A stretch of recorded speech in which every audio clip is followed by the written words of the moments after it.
এখনো কলেজের বাইরে দাঁড়িয়ে আছি। কেউ আমাকে ভিতরে ঢুকতে দিচ্ছে না।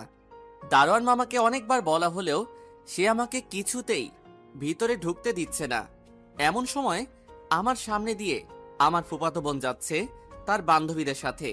তার মানে আপুও এই কলেজে পড়ে। আগে তো জানতাম না। কোনো কিছু না ভেবেই আপুকে ডাক দিলাম। রুমি আপু একবার তাকালো, কিন্তু এমন ভাব করলো যেন আমাকে চেনে না, কোনো দিনও দেখেনি। আপু আর আপুর বান্ধবীরা চলে গেল, আমার সামনে দিয়ে চলে গেল। আপুর এক বান্ধবী বলেই দিল, তুই কি ওই ছোট লোকটাকে চিনিস? কেমন ক্ষত নোংরা জামা পরে কলেজের গেটের সামনে এসে মেয়েদেরকে বিরক্ত করছে। কত জায়গায় কত ছোট লোক দেখা যায়, তাই বলে কি আমার সবাইকে চিনতে হবে? কথাটা এমন করে বলল যে আমার শুনেই চোখে পানি চলে আসলো। আমি আর সেখানে না থেকে হাঁটা শুরু করলাম। হাঁটছি আর ভাবছি এখন আর বাড়িতে যাওয়া যাবে না। তখন আম্মা বুঝে যাবে যে আমাকে কলেজে ঢুকতে দেয়নি। আম্মু ঠিক কথাই বলেছিলেন, অত নামি কলেজে পড়ার দরকার নাই বাপ, আমরা যেমন তেমন কলেজে পড়াই ভালো। না, এক প্রকার জেদ নিয়েই ভর্তি হলাম কলেজে। আপনাদের আর কি পরিচয় দিব তাও বলি, আমি রাফি। এসএসসি অনেক কষ্ট করে পাশ করি। রেজাল্ট মোটামুটি হওয়ার কারণে একটা ভালো কলেজে পড়ার লোভটা সামলাতে পারিনি। আর আমার লোভের কি ফল পেলাম তা তো আপনারা দেখলেন। হাঁটতে হাঁটতে নদীর ধারে চলে এসেছি। এখন একটা গাছের নিচে বসে আছি। একা একা ভালো লাগছে না, কি আর করার, আশেপাশের পরিবেশ দেখছি।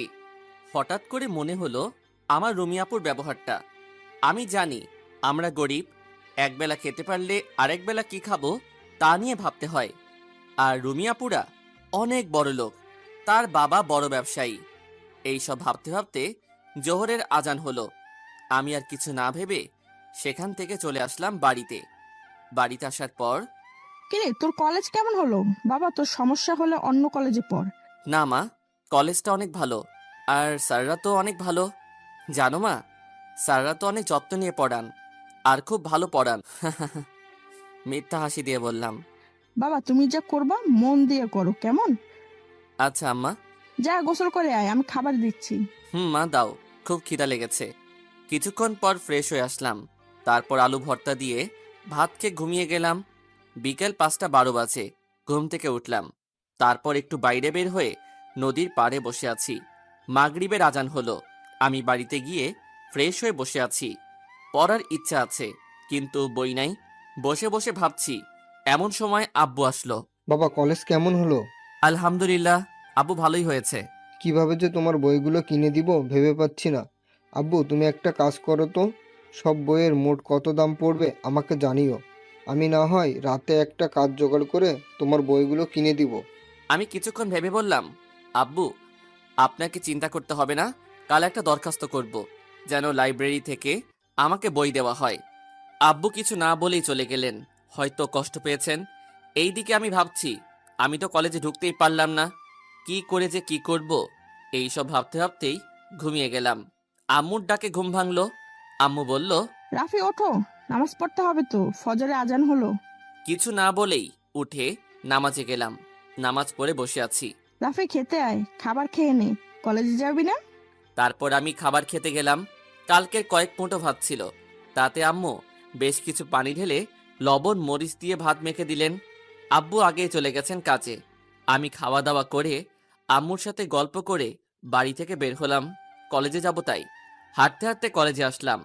দারোয়ান মামারা আজও আমাকে আটকিয়ে রাখলেন। আমি মনে মনে বললাম, আমাকে কলেজে না ঢুকতে দিলে আমি এখানেই দাঁড়িয়ে থাকব। এমন সময় একটা স্যার যাচ্ছিলেন, আমাদের কাণ্ড দেখে দাঁড়িয়ে গেলেন। কি হয়েছে এখানে? কিছু না স্যার, এই ছোট লোকটা বলছে সে নাকি এই কলেজে পড়ে। তোমাদের সমস্যা কোথায় আর তোমরা হাসছো কেন? স্যার আর কিছু না বলেই আমাকে সাথে নিয়েই ভেতরে গেলেন আর বললেন, তুমি তোমার ক্লাস খুঁজে ক্লাসে যাও, আমার একটু কাজ আছে। এই বলেই স্যার চলে গেলেন। আমি আমার ক্লাস খুঁজে পেলাম। ক্লাসে প্রবেশ করি, দেখি সবাই আমার দিকে তাকিয়ে আছে। মনে হচ্ছে আমি কোনো চিড়িয়াখানার পশু। না হয় আমি ক্লাসে প্রবেশ করে ভুল করে ফেলেছি। আমি আর কিছু না ভেবে, সামনের বেঞ্চ ফাঁকা ছিল তাই সেখানে বসে গেলাম। সবাই অবাক হয়ে আমার দিকে তাকিয়ে আছে, আর আমি তাকিয়ে আছি ঘড়ির দিকে। ঠিক 8 মিনিট পর একদল ছেলে ঢুকছে। সেটা দেখে ক্লাসে যারা ছিল সবাই দাঁড়িয়ে গেল। এটা দেখে আমিও দাঁড়িয়ে গেলাম। একটা ভদ্র ছেলে আমার সামনে এসে দাঁড়ালো। দেখে বোঝা যাচ্ছে অনেক বড় লোক, অনেক ধনী ফ্যামিলির ছেলে। আমি কিছু না ভেবেই তাকে সালাম দিলাম। আসসালামু আলাইকুম ভাই। একটা চর মেরে বলল, কুত্তার বাচ্চা, ছোট লোক, তুই কে আর তুই এখানে বসলি কেন? জানিস না আমি এখানে বসি? ছোট লোকের বাচ্চা, আমার জায়গাটা তো নষ্ট করলি। তুই এখানে আসলি কিভাবে? না থাক, তোকে বলতে হবে না, তুই যা এখান থেকে। আমি কোনো কিছু না বলে গালে হাত দিয়ে ওখান থেকে চলে আসছিলাম। তখন ছেলেটা, ছোট লোকের বাচ্চা, কালু আমার সামনে যেন তোকে আর না দেখি, তাহলে কিন্তু তোকে আমি খুন করে ফেলবো, বলে দিলাম। আমি কিছু না বলেই শুধু মাথা নাড়ালাম। তারপর শেষের একটা বেঞ্চে গিয়ে বসতে যাব, তখন দেখি একটা মেয়ে আমার দিকে তাকিয়ে আছে। আপনি কি কিছু বলবেন? ওই ছোট লোকের বাচ্চা, তোর তো সাহস কম না, তুই আমার সাথে কথা বলতে এসেছিস? তারপর আরো কটু কথা বলল। আমি শুধু শুনে যাচ্ছি, একটা কথা বলতে পারলাম না। এমন সময় স্যার আসলেন। সবাই সবার জায়গায় বসলো। আমি দাঁড়িয়ে আছি। স্যার আমাকে দেখে বলল, এই ছেলে এদিকে আয়। আমি গেলাম। তুই এখানে কেন? আর তোকে এখানে কে ঢুকতে দিল? ভিক্ষে করার জন্য কলেজেও চলে এসেছিস ছোট লোক একটা? যা এই ক্লাস থেকে বের হ। স্যার আমাকে ক্লাস থেকে বের করে দিলেন। আমি বাইরে বের হয়ে দরজায় দাঁড়িয়ে স্যারের ক্লাসটা করছিলাম। এমন সময় প্রিন্সিপাল স্যার আমাদের ক্লাসের সামনে আসলেন। স্যার আমার কাছে এসে বললেন, বাবা তুমি বাইরে কেন? আমি স্যারকে দেখে অবাক। ইনি তাহলে আমাদের কলেজের প্রিন্সিপাল স্যার? আমি চুপ করে আছি। প্রিন্সিপাল স্যার বলল, চলো ক্লাসে। আমি স্যারের পিছে পিছে গেলাম। স্যার আমাকে বসতে বলে কিছু কথা বলে চলে গেলেন। আমি বসে আছি শেষের ওই মেয়েটার পাশে, কারণ কোনো বেঞ্চ ফাঁকা নাই। প্রিন্সিপাল স্যার যাওয়ার পর মেয়েটা দাঁড়িয়ে, স্যার, আমি এই ছোট লোকের বাচ্চাটার সাথে বসতে পারবো না। ছোট লোকটা শরীর থেকে কুত্তার মতো গন্ধ লাগছে। এটা শুনে ক্লাসের সবাই হাসতে লাগলো, আর আমার লজ্জাতে চোখে পানি চলে আসলো। আমি দাঁড়িয়ে দাঁড়িয়ে সেই দিন সব ক্লাস করে যাচ্ছি, আর সব স্যারগুলোর মুখে একই কথা, ছোট লোক আর কালু। সেই দিন ক্লাস করে বের হচ্ছি, এমন সময় প্রিন্সিপাল স্যারের সাথে আমার দেখা। আমি স্যারকে আমার সব সমস্যার কথা বললাম। স্যারের মনে হয় আমার উপর একটু মায়া হলো, তাই স্যার নিজেই বললেন, আমার সাথে আসো। আমি স্যারের পিছে পিছে গেলাম। এটা তো লাইব্রেরি। স্যার আমাকে বইগুলো দিলেন। আমি অনেক খুশি, তাই বইগুলো নিয়ে তাড়াতাড়ি করে বাইরে যাচ্ছিলাম। এমন সময় কিছু একটার সাথে ধাক্কা খেলাম। তাকিয়ে দেখি রুমি আপু পড়ে আছে। আমি কিছু না ভেবেই আপুকে উঠাতে গেলাম তার হাত ধরে। আপু বলল, কুত্তার বাচ্চা, তোর এত বড় সাহস! এটা বলেই আমাকে যা নয় তা বলেই আমাকে মারতে শুরু করলো। আর এমন সময় পুরো কলেজ আমাদের দিকে তাকিয়ে আছে। প্রিন্সিপাল স্যার আসলেন। রুমি আপু আমার নামে মিথ্যা কথা বলা শুরু করলো। জানি সবাই বিশ্বাস করলো। প্রিন্সিপাল স্যার আমাকে টিসি দিয়ে কলেজ থেকে বের করে দিলেন। আমি সেই দিন অনেক কেঁদেছি। আচ্ছা, আপনারাই বলেন, আমি গরিব বলে কি আমি ভালো কলেজে পড়তে পারবো না? আমি গরিব বলেই কি আমার বেঁচে থাকার কোনো অধিকার নাই? আমি গরিব, তাই আমাকে যা তা বলে অপমান করবে। আমরা গরিব, তাই বলেই আমরা ছোট লোক, তাই আমরা এই সমাজে এত অবহেলিত। আচ্ছা, আপনারা তো অনেক ধনী, আমরা কি ইচ্ছে করে গরিব ঘরে জন্ম নেই? আরে ভাই, আমরাও মানুষ, আমাদেরও বেঁচে থাকতে ইচ্ছা করে স্বাধীনভাবে। আমাদের মানুষ বলে একবার কাছে টেনে দেখেন। এই ছোট লোকদের একটা সুযোগ দিয়ে দেখেন, তারাও আপনাদের মতো মানুষ হবে ঠিকই, তারাও আদর্শ মানুষে রূপান্তরিত হবে। আমরা কি পারি না এই ছোট লোকদের নিয়ে এই সুন্দর পৃথিবীটাকে আরো সুন্দর করে গড়ে তুলতে? আমি সেই দিন অনেক কেঁদেছিলাম। সেই দিন কারো সাথে কোনো কথা না বলে সারা দিন কেঁদেছিলাম। আম্মু আমাকে অনেকবার বলেছেন কি হয়েছে, আমি আর কিছু বলতে পারিনি সেই দিন। আমি সারা দিন কিছু খাইনি। রাতে শুয়ে শুয়ে ভাবছি আমি আর এই নিষ্ঠুর শহরে থাকবো না, যে শহরে আমার কোনো মূল্য নেই, কুত্তার মতো ব্যবহার করে সবাই। আজ রাতেই চলে যাব ভেবে সবকিছু ছেড়ে কাউকে কিছু জানাবো না। এমন সময় আব্বু আম্মুর কথা মনে হলো। তাদের হাস্যোজ্জ্বল চেহারাটা আমার চোখের সামনে ভেসে উঠল। এইসব ভাবতে ভাবতেই সকাল হয়ে গেছে। চারিদিকে ফজরের আজান হচ্ছে। রাতের অন্ধকারটা কেটে যাচ্ছে। হয়তো আমার জীবনের অন্ধকারটা কেটে যেতে আমাকে অক্লান্ত পরিশ্রম করতে হবে, তবেই হয়তো অন্ধকারটা কেটে যাবে। নামাজ পড়তে গেলাম। নামাজ পড়ে এসে বসে মন খারাপ করে বসে আছি। আম্মুর নামাজ এখনো শেষ হয়নি। আম্মুর নামাজ শেষ হলে আমি আম্মুকে নিয়ে আমার রুমে যাই। আম্মু আমার দিকে তাকিয়ে আছে, আর তাকিয়ে থাকতে থাকতেই কাঁদতে কাঁদতে বললেন, বাবা, তোমার কি হয়েছে? কাল থেকে কিচ্ছু খাওনি। আম্মুর কান্না দেখে আমি আর নিজেকে সামনে রাখতে পারলাম না। নিজেকে কিছুটা সামনে নিয়ে আমি আম্মুকে সবকিছু খুলে বললাম। আরো বললাম, আম্মু, আমি আর এই নিষ্ঠুর শহরে অবহেলার পাত্র হয়ে থাকতে চাই না। আম্মা, তুমি আমাকে অনুমতি দাও, আমি এই শহর থেকে চলে যাব। আর তোমাদের আমাকে নিয়ে চিন্তা করতে হবে না। আমি নিজে কাজ করে নিজের খরচ চালাতে পারবো। এই কথা শুনে আম্মু কোনো কথা না বলেই রুম থেকে বেরিয়ে গেলেন। আমি একাই বসে আছি। এমন সময় আব্বু আম্মু দুজনেই আসলেন। আব্বু আমার দিকে তাকিয়ে আছেন আর আমি নিচের দিকে। আব্বু আমাকে অবাক করে দিয়ে আমাকে জড়িয়ে ধরে কাঁদতে লাগলেন আর বললেন, এত কিছু হয়ে গেছে, আগে বলনি কেন? তুমি কি সত্যি বাইরে কোথাও চলে যেতে চাও? আমি মাথা নেড়ে হ্যাঁ বললাম। তারপর আব্বু ফোনটা বের করে কাকে যেন ফোন দিলেন। বেশ কিছুক্ষণ কথা বলার পর আমাকে বললেন, কাল তুমি ঢাকায় যাচ্ছ তোমার ছোট চাচার বাড়িতে, সকাল 7টার বাসে, মনে থাকে যেন। এটা বলেই আব্বু চলে গেলেন। আম্মু তখনও আমার কাছেই ছিলেন। আমি আম্মুকে বলতে লাগলাম, আম্মু, আমার ছোট চাচা আছে আর আমি জানতাম না। আর আমার চাচা কেমন মানুষ যে তার বড় ভাই ভাবি এমনকি আমার সাথেও কোনোদিন দেখা করেননি, কথা বলেননি।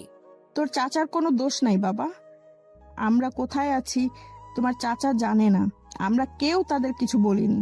আমি অবাক হয়ে আম্মুকে বললাম, কেন আম্মু?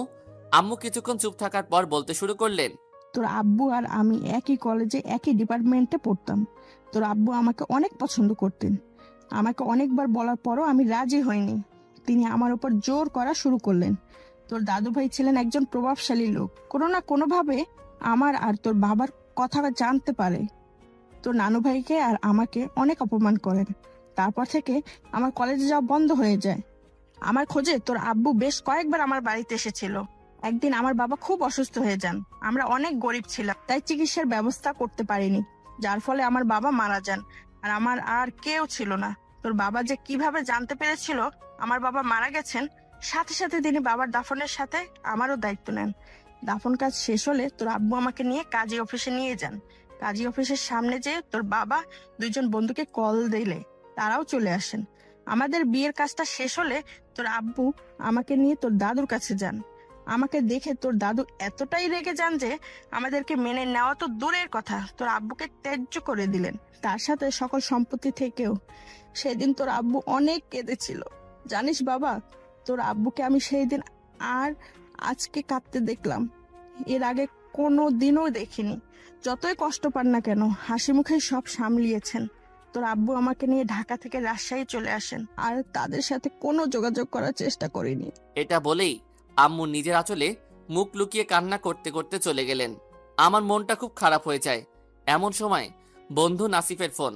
আমি রিসিভ করা মাত্রই নাসিফ বলল, কোথায় রে, একটু দেখা কর, কাজ আছে। আমি আর কিছু না বলে দেখা করতে গেলাম। নাসিব আমার ভাইয়ের থেকেও বড় কেউ যদি থাকে তাহলে সেটা নাসিব নিচেই। আমাকে দেখে নাসিব বোঝে যায় আমার মন খারাপ, তাই আমাকে নিয়ে নদীর পাড়ে নিয়ে যায়। আমি আর নাসিব অনেকক্ষণ বসে আছি, কেউ কোনো কথা বলছি না। দোস্ত, তোর কি হয়েছে বলতো? তোর মন খারাপ থাকলে আমারও মন খারাপ হয়ে যায়। আমি আর নাসিফের কাছে কোনো কিছু না লুকিয়ে সবকিছু খুলে বললাম। কলেজে যা যা হয়েছে সবকিছু বললাম। নাসিফ শুনে আমাকে অবাক করে দিয়ে জড়িয়ে ধরেই কান্না করে দেয়। আর তার সাথে আমিও। আমাদের কথা হলে জোহরের আজান হলো। আমি আর নাসিফ ওখান থেকে উঠে বাড়ির দিকে যাচ্ছি। হঠাৎ করে ফুপির কথা মনে হওয়াতেই চলে আসলাম ফুপির বাড়িতে। ফুপির বাড়ির কাছে আসতেই আমার মাথায় নোংরা পানি পড়ল। কে ফেলেছে দেখার জন্য ওপরে ছাদে তাকাতেই দেখি রুমি। রুমি বলে, কিরে ছোট লোক, আমাদের বাড়িতে কি আর কেমন দিলাম? এটা বলেই হাসতে লাগলেন। আর আমি শুধু মুচকি হেসে চলে আসলাম। ওপরে উঠতেই দেখলাম ফুপা বসে আছেন আর কি যেন একটা পড়ছেন। আমি কাছে গিয়ে, আসসালামু আলাইকুম ফুপা, কেমন আছেন? ভালো। ফুপা, ফুপি কোথায় আছেন একটু বলবেন? দেখছিস না আমি কাজ করছি, বিরক্ত না করে যা তো এখান থেকে। ফুপা একটু উচ্চ গলায় কথাটা বলেছেন, যার ফলে ফুপি শুনতে পান। এমন সময় ফুপি আস্তে আস্তে বলল, কি হয়েছে? আর কার সাথে এমন করে কথা বলছো? ফুপি আমাকে দেখে খুশিতে জড়িয়ে ধরে বললেন, আরে রাফি, কখন আসলি? কেমন আছিস? এখন তো তোরা আর আসিস না, আমাদের কথা এখন আর মনে পড়ে না। এই কথাগুলো একবারে বললেন। আমাদের কথা বলা দেখে ফুপা চলে গেলেন। আমি দেখেও না দেখার ভান করে রইলাম আর বললাম, ফুপি, তোমাকে অনেক দেখতে ইচ্ছা করছিল তাই চলে আসলাম। আরো অনেক কথা বললাম। বেশ কিছুক্ষণ পর রুমি আসলো আর বলতে লাগলো, কিরে ছোট লোকের বাচ্চা, এখনো যাসনি নাকি দুপুরে খেয়ে যাবি? কথাটা শেষ না হতেই ফুপা বলে উঠলেন, রুমি কি বলছো এসব? কুকুরের পেটে কি ঘি হজম হয়? আর রাফি তুই এগুলো খেয়ে হজম করতে পারবি? এটা বলেই দুজনে হাসতে থাকে। এটা দেখে ফুপি আমার হাত ধরে নিচে নিয়ে আসলেন। রাফি শোনা, তুই আর আমাদের বাড়িতে আসিস না। তোকে এরা এত অপমান করে, আমারই খারাপ লাগে। এটা বলেই আমাকে ছেড়ে দিয়ে চলে গেলেন। আমি ভাবছি ছোট লোকের আবার মান সম্মান আর অপমান হতে হতে এখন আর গায়ে লাগে না। এসব ভাবতে ভাবতেই ফুপিদের বাড়ি থেকে বের হলাম। হঠাৎ করে আমি লক্ষ্য করলাম আমার সামনে একটা সুন্দর গাড়ি দাঁড়িয়ে আছে। গাড়িটা দেখে মনে হচ্ছে অনেক দামি গাড়ি। অনেকক্ষণ তাকিয়েছিলাম গাড়িটার দিকে। হঠাৎ গাড়ির ভিতর থেকে একজন ভদ্রমহিলা নেমে আসলেন। আমি তখনও সেখানেই রয়েছি। সেখানে তিনি নামার সাথে সাথে আমাকে বললেন, তুমি আমাকে কি একটু সাহায্য করতে পারবে? জি। আমার গাড়িটার একটু সমস্যা হয়েছে, একটু বলবে গ্যারেজটা কোথায়? আমি কি একটু দেখতে পারি? তুমি কি পারবে? একটু চেষ্টা করে দেখতে পারি, আমার সামান্য একটু অভিজ্ঞতা আছে। আচ্ছা বাবা, একটু দেখে দাও, আমার খুব দরকারি কাজ আছে, তাড়াতাড়ি যেতে হবে। আমি আর কথা না বলেই গাড়িটা দেখতে লাগলাম। যা বুঝলাম একটা লিকেজ হয়েছে, তা সারিয়ে দিলাম। আমি বললাম, এবার গাড়িটা দেখেন তো ঠিক আছে কিনা। মহিলা গাড়িতে উঠলেন আর গাড়িটা স্টার্ট দিলেন। গাড়িটা চালু হলো। তিনি নেমে আসলেন আমার কাছে। বাবা, এই টাকাগুলো রাখো, তোমার কাজে লাগবে। কিছু টাকা আমার দিকে এগিয়ে দিয়ে, মাফ করবেন ম্যাম, আমার এই টাকাগুলো লাগবে না, আমার জন্য দোয়া কইরেন, তাহলে আমি খুশি। উনি আর কোনো কথা না বলে গাড়িতে করে চলে গেলেন। আমিও আর কোনো কথা না ভেবেই বাড়িতে চলে আসলাম। কি রে আব্বু, আজ এত দেরি হলো যে? খাবি কখন? একসঙ্গে খাবো, তাই বসে আছি। আম্মু, তুমি এখনো খাওনি? তুমি 10 মিনিট দাঁড়াও, আমি ফ্রেশ হয়ে আসি। কিছুক্ষণ পর খাওয়া দাওয়া শেষ করে আম্মুর সাথে চাচা ও তার পরিবার সম্পর্কে অনেক কিছু জানলাম। বিকেলে নাসিব ফোন দিল, আবার বের হলাম। আজ বিকালে অনেক জায়গায় ঘুরলাম, অনেক কিছু করলাম। লাস্টে একটা জায়গায় বসলাম, আমাদের প্রিয় জায়গা, নদীর পাড়ে বসে আছি। এমন সময় নাসিব বলল, রাফি, কাল তো ঢাকায় যাবি, আমাকে ভুলে যাবি না তো? আমি কিছু না বলেই জড়িয়ে ধরলাম আর বললাম, আমার তো ভাই নাই, তুই আমার সেই ভাই, তোকে আমি কিভাবে ভুলবো বল। নাসিব আর আমি গল্প করতে করতে আমাকে বলল, রাফি চল তো, আমার বাড়িতে একটু কাজ আছে। আমি জানি না কিসের জন্য আমাকে নিয়ে যাচ্ছে, হয়তো আন্টিদের সাথে দেখা করাবে, তাই আমি আর না করলাম না। 20 মিনিট হাঁটার পর রাফির বাড়িতে গেলাম। আন্টির সাথে আমি আর নাসিব আড্ডা দিলাম। আড্ডা দিয়ে আমি যখন চলে আসব, তখন আমাকে নাসিব কয়েকটা প্যাকেট দিয়ে বলল, ঢাকাতে গিয়ে এগুলো খুলিস। আমি দেখলাম তার চোখের কোণে পানি, তাই আমি প্যাকেটগুলো নিয়েই বের হয়ে গেলাম। আর কোনো কথা বলিনি। রাত 10টা 9-এর দিকে বাড়িতে পৌঁছালাম। বাড়িতে গিয়ে আব্বু, আমি আর আম্মু একসঙ্গে খাবার খেলাম। এটাই হয়তো আমার শেষ খাওয়া। জানি না আর কবে আবারও একসঙ্গে খেতে পারবো কিনা। অনেক রাত হলো, সবাই ঘুমিয়ে গেছে, আমার আর ঘুম আসছে না। আমার প্রাণের শহর রংপুর ছেড়ে কাল চলে যেতে হবে। ভাবতেই অবাক লাগে, আজ গরিব বলেই আমার প্রিয় মানুষগুলোকে ছেড়ে অচেনা জায়গায় যেতে হচ্ছে। এসব ভাবছি আর চোখ থেকে পানি পড়ছে। ভাবতে ভাবতে ঘুমিয়ে গেলাম। ফজরের আজান হচ্ছে, নামাজ পড়ার জন্য উঠলাম। দেখি আম্মু আমার আগেই উঠে গেছে। আমি কিছু না বলেই নামাজে চলে গেলাম। নামাজ পড়ে এসে আব্বুর কাছে গেলাম। আব্বু আমাকে সবকিছু বুঝিয়ে দিলেন। আমি সবকিছু গুছিয়ে নিয়েছি, তাই আমার কোনো সমস্যা নেই। আব্বু সবকিছু বুঝিয়ে দিলেন, ওখানে কোনো প্রকার কষ্ট হবে না। তোর চাচা একটা মাটির মানুষ। কথা বলতে বলতেই আম্মু আমার জন্য খিচুড়ি রান্না করে নিয়ে আসলেন। আমি আর আব্বু খেয়ে নিলাম। এখন সকাল 6টা বাজে, আর 1 ঘন্টা পরেই আমার বাস, চলে যেতে হবে আমাকে। আমি গোসল করে রেডি হতে যাব, তখন আব্বু আমাকে একটা শার্ট ও একটা প্যান্ট দিলেন আর বললেন, এগুলো পরে আয়, আমি বাইরে আছি। আমি 10 মিনিটের মধ্যে রেডি হয়ে বের হয়ে দেখি আমার ভাই নাসিব বাইরে আব্বুর সাথে কথা বলছে। আমি আম্মুর থেকে বিদায় নিতে যাব, এমন সময় আম্মু কান্না করে দিলেন। আম্মু, তুমি কান্না করলে আমি কিভাবে যাব? তুমি আমার জন্য দোয়া করো আর আমার জন্য একদম চিন্তা করো না। আমি তো প্রতিদিন তোমার সাথে ফোনে কথা বলবো। রাফি, দেরি হয়ে যাচ্ছে তো, আসো। জি আব্বু। আমি, আব্বু আর নাসিব বাস স্ট্যান্ডে আসলাম, আর 15 মিনিট পর আমাদের বাস ছাড়বে। আমি আব্বুকে জড়িয়ে ধরে কান্না করে দিলাম। আব্বু, আপনাদের ছেড়ে আমাকে চলে যেতে হবে, এটা আমি স্বপ্নে ভাবতে পারি না। আমার জন্য দোয়া করবেন আপনি, আমি যেন আপনার নাম উজ্জ্বল করতে পারি। তুমি আমাদের নিয়ে চিন্তা করো না, নিজের খেয়াল রেখো। আমি যাওয়ার সময় নাসিবকে জড়িয়ে ধরে চলে আসলাম। আমার সিট জানালার পাশে, বাস ছেড়ে দিচ্ছে। আমি মাথা বের করে দেখলাম নাসিব কান্না করছে। আমি তাদের বিদায় দিলাম। বাস আপন মনে চলছে।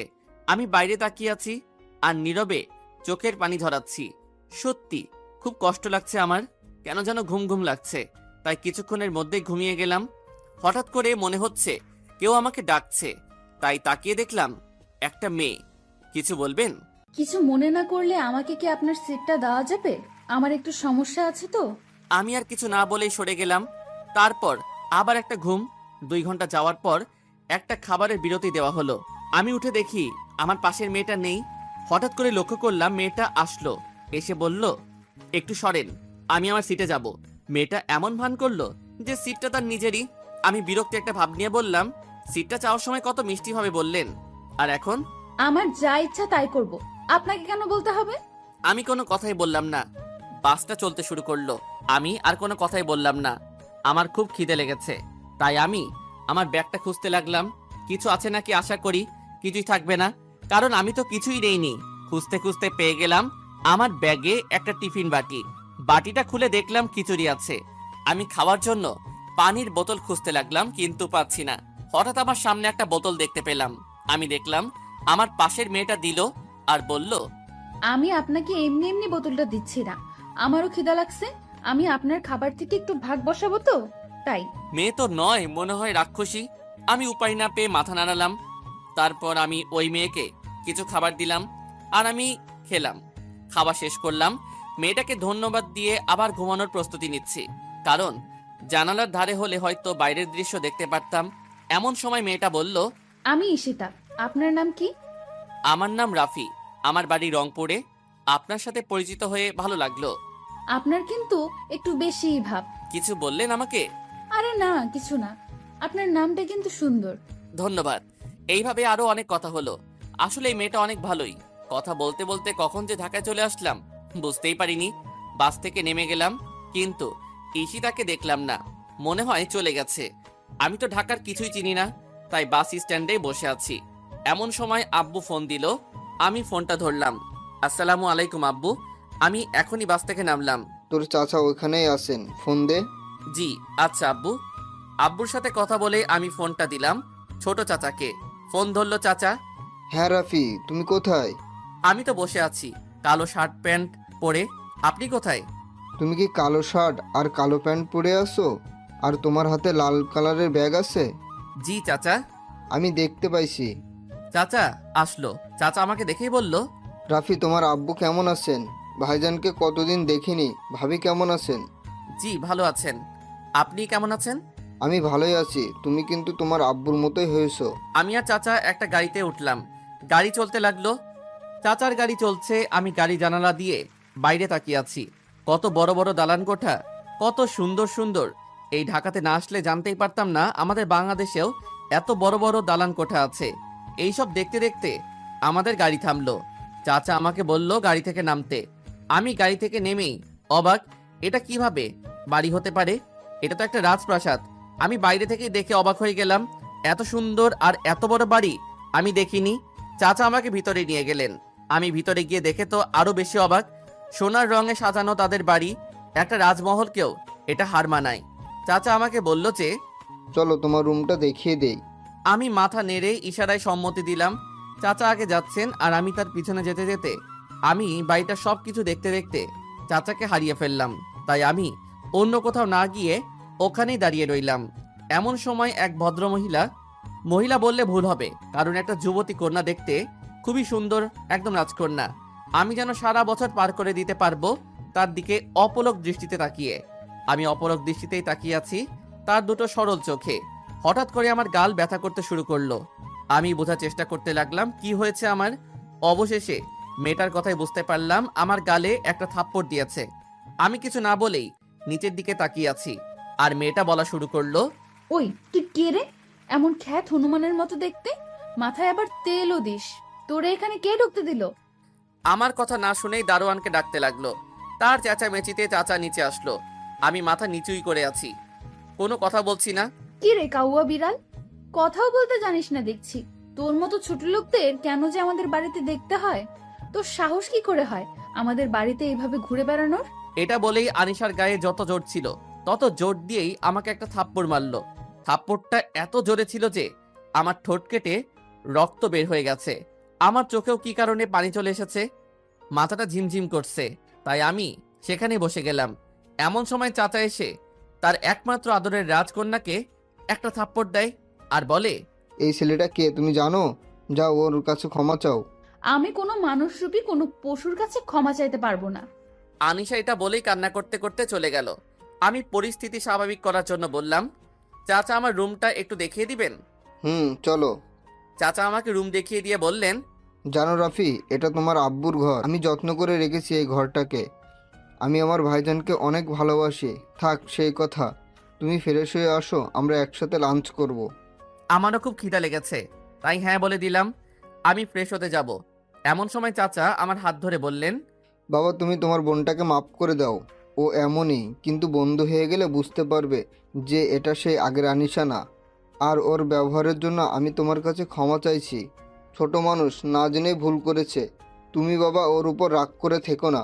আব্বু ঠিকই বলেছিল, তার ভাই মাটির মানুষ। চাচা আপনি আমাকে সত্যি এইবার লজ্জায় ফেললেন। আমি কিছু মনে করিনি, আর আমারও একটা ভুল হয়েছিল। চাচা আমার খুব খিদা লেগেছে, আপনি খাবারের ব্যবস্থা করেন, আমি ফ্রেশ হয়ে আসছি। চাচা চলে গেলেন। ওইদিকে আনিশা, ওই ছোটলোক লোকটার জন্য আজ বাবা আমার গায়ে হাত তুলেছেন। বাবা আমাকে কোনোদিনও বকা দেননি। আর কোথাকার কোন গেও ভূতের জন্য আজ আমাকে থাপ্পড় মারলো। তোকে আমি উচিত শিক্ষা দেবো, ছোট লোকের বাচ্চা। তুই তৈরি থাক, এই আনিশাকে জিনিস তুই হারে হারে বুঝবি। আমি ফ্রেশ হয়ে বের হলাম, ব্যাগ থেকে কাপড় বের করছি। এমন সময় নাসিফের দেওয়া প্যাকেটগুলো খুললাম।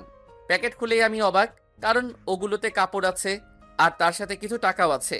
আমি নাসিফকে ফোন দিচ্ছিলাম, তখনই দেখি নাসিফ কল দিয়েছে। রাফি, ঠিক মতো পৌঁছেছিস? তোর চাচাকে খুঁজে পেয়েছিস? দোস্ত, আমি এখন চাচার বাড়িতেই আছি, এখানে আমার কোনো সমস্যা নেই। রাফি, আন্টির সাথে কথা বল। দে। বাবা রাফি, ঠিক মতো পৌঁছাচ্ছিস তো? যেতে কোনো অসুবিধা হয়নি তো? আম্মু, আমার কোনো অসুবিধা হয়নি। চাচা চাচি অনেক ভালো মানুষ, তোমরা আমাকে নিয়ে চিন্তা করো না। আমি বেশ কিছুক্ষণ কথা বলে খেতে গেলাম। খাবার টেবিলে গিয়ে দেখি তানিশা বসে আছে, আর তার পাশেই চাচি আর চাচা সামনের একটা চেয়ারে বসে আছেন। আমি দাঁড়িয়ে আছি, কোথায় বসবো তাই। তখন চাচা আমার পরিস্থিতি বুঝে আমাকে দোকানে একটা চেয়ারে বসতে বললেন। আমি যে বসতে যাব অমনি আনিশা খাবার টেবিল থেকে উঠে চলে গেল। আমরা তিনজনেই খাওয়া শুরু করলাম। চাচা চাচির সাথে পরিচয় করিয়ে দিলেন। খাবার খেতে খেতে চাচা বলল, এখন থেকে আমাকে তুমি ছোট আব্বু বলে ডাকবে, আর তোমার চাচিকে ছোট আম্মু বলবে, কেমন? কোনো সমস্যা হলে বা কিছু লাগলে কোনো লজ্জা না করে বলবা। মনে করো আমরাই তোমার আব্বু আম্মু। আমি মাথা নেড়ে সম্মতি দিলাম। খাওয়া শেষ হলে আমি রুমে গিয়ে শুয়ে পড়ি। অনেক ক্লান্ত লাগছে। শোয়া মাত্রই আমার ঘুম চলে আসে। আমি ঘুমিয়ে একদম রাত পার করে দিলাম। ফজরের আজানে আমার ঘুম ভাঙলো। আমি নামাজ পড়ার জন্য উঠলাম, কিন্তু আমি তো জানি না মসজিদ কোথায়, তাই বাড়িতেই নামাজ পড়ে নিলাম। সকালে নাস্তার জন্য ডাকা হলে আমি গেলাম। দেখি সবাই আছেন, কিন্তু আনিশাকে তো দেখলাম না। তাই ছোট আব্বুকে বললাম, ছোট আব্বু, তানিশা আপু কই? আমার কথা শুনে চাচা চাচি দুজনে হাসতে লাগলো আর বলল, ও তোমার 1 বছরের ছোট। ছোট হলে কি আপু বলা যায় না? নাস্তা করে আমার রুমে আসলাম। আমার খারাপ লাগলো। আমার জন্য হয়তো তানিশা আপু খেতে আসেনি। আমার সরি বলার দরকার, তাই কোনো কিছু না চিন্তা না করেই চলে গেলাম আনিশাকে খুঁজতে। আনিশাকে খুঁজতে লাগলাম, তাকে ছাদে পেলাম। আমি তার পারমিশন নিলাম, আসতে পারি কি? আনিশা আমার দিকে তাকিয়ে চলে যেতে চাইল। আমাকে মাফ করে দেন। আমি জানি না কেন আপনারা এমন করেন, আমাকে কেউ দেখতে পারে না। আচ্ছা, আমি আর আপনার সামনে আসবো না। এখানে থাকার একটু জায়গা দিয়েন, তাহলেই হবে। আমি আর আপনাকে বিরক্ত করব না। আনিশার সাথে কথা বলে ছাদ থেকে নেমে রুমে চলে আসলাম। সেই দিনের পর থেকেই আর রুম থেকে বের হইনি। খাওয়ার সময় কিছু একটা বলেই আমার রুমে নিয়ে আসতাম। এইভাবেই 8 দিন চলে গেল। বাড়িতে থাকি, চাচার বাড়ির সামনে বাগান আছে। একটা ফাঁকা জায়গা ছিল, তাই ভাবলাম একটা ফুলের বাগান করব। তাই চাচার রুমে গেলাম। ছোট আব্বু, আমি আসবো। রাফি, হ্যাঁ আসো বাবা। ছোট আব্বু, কিছু কথা ছিল। বলো। বাড়ির সামনে একটু ফাঁকা জায়গা আছে, আমি ওই জায়গাটায় কয়েকটা ফুলের ও কিছু সবজির চাষ লাগাতে চাই। এটাই তো ভালো, করো তুমি। চাচার সাথে কথা শেষ হওয়ার পরও দাঁড়িয়ে আছি আমি। রাফি, আরো কিছু বলবা নাকি? ছোট আব্বু, আমার কলেজের ভর্তি হওয়ার ব্যাপারটা যদি দেখতেন। চাচা কিছুক্ষণ ভেবে বলল, তোমাকে কাল কলেজে নিয়ে যাবো, রেডি থেকো। জি। আমি অনেকটা খুশি হয়ে তারপর আমি চাচার রুম থেকে বের হয়ে আসছিলাম, তখন দেখি আনিশা দাঁড়িয়ে আছে। আমি আনিশাকে দেখে মাথা নিচু করে চলে আসছিলাম। রাফি, তোমাদের সাথে আমার কথা আছে, ছাদে আসো। এটা বলেই আনিশা চলে গেল। আমিও কিছু না বলে তার পিছু পিছু চলে গেলাম। আপনি কি বলবেন? আমি আসলে ইচ্ছে করে আপনার সামনে যাইনি। আমি চাচার সাথে দেখা করতে গেছিলাম, কিছু কথা ছিল। মাথা নিচু করেই বললাম, কি বললা বাবাকে? কলেজে ভর্তি হওয়ার জন্য আমি রংপুর থেকে ঢাকাতে এসেছি। তা তুমি কোন কলেজে ভর্তি হবা? কিছু ঠিক করলা? যে কোনো একটা কলেজে ভর্তি হতে পারলেই হবে। আমি শুধু পড়াশোনা করতে চাই। রাফি, আমি তোমাকে একটা কথা বলার জন্য এখানে ডেকেছি। জি বলেন।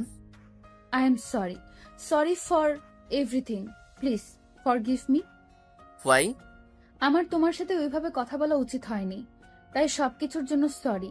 তুমি সবকিছু ভুলে যাও, এখন থেকে আমরা বন্ধু হলাম, ওকে? গরিবের কি বন্ধু হতে পারে? আমি তো ক্ষেত বেড়ার কাউয়া। কেন হতে পারে না?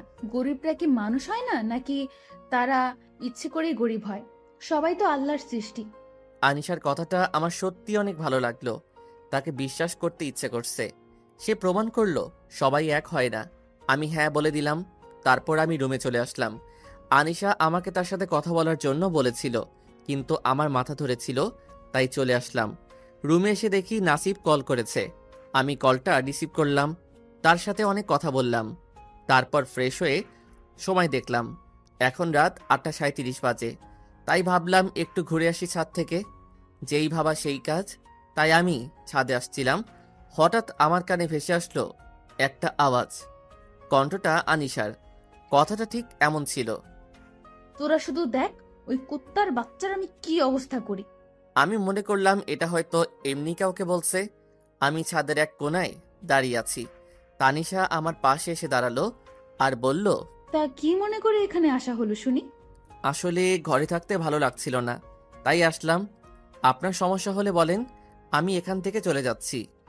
কথাটা বলেই আমি হাঁটা শুরু করলাম। পিছন থেকে আনিশা আমার হাতটা ধরে বলল, সমস্যা তো আমার একটা আছে, তবে তুমি আমাকে আপনি করে বলছো কেন? আমাকে এখনো ক্ষমা করতে পারোনি, তাই না? না না আপু, ছি, আপনি এমন কথা কেন বলছেন? আমার কি সে ক্ষমতা আছে? আমি কারো উপর কখনো রেগে থাকি না। তাহলে এখন থেকে আমাকে আর আপনি করে বলবে না, তুমি করে বলবে, কেমন? এরপর যদি আর একবার আপু বা আপনি করে বলো, গলা টিপে মেরে ফেলবো। আমি মাথা নেড়ে সম্মতি দিলাম। তারপর আমি আর আনিশা অনেক কথা বললাম। তারপর একসাথে খেতে গেলাম। চাচা চাচি আমাদের একসাথে দেখে খুশি হলেন। আজ সবাই একসাথে রাতের খাবার শেষ করে যার যার রুমে গেলাম। আমি রুমে এসে আব্বু আম্মুর সাথে কথা বলে ঘুমাতে যাব, এমন সময় আনিশার কথাগুলো আমার মনে হতে লাগলো। সত্যি আনিশা অনেক ভালো, আর ভালো হবেই না কেন? আমার চাচা চাচি যে এত ভালো।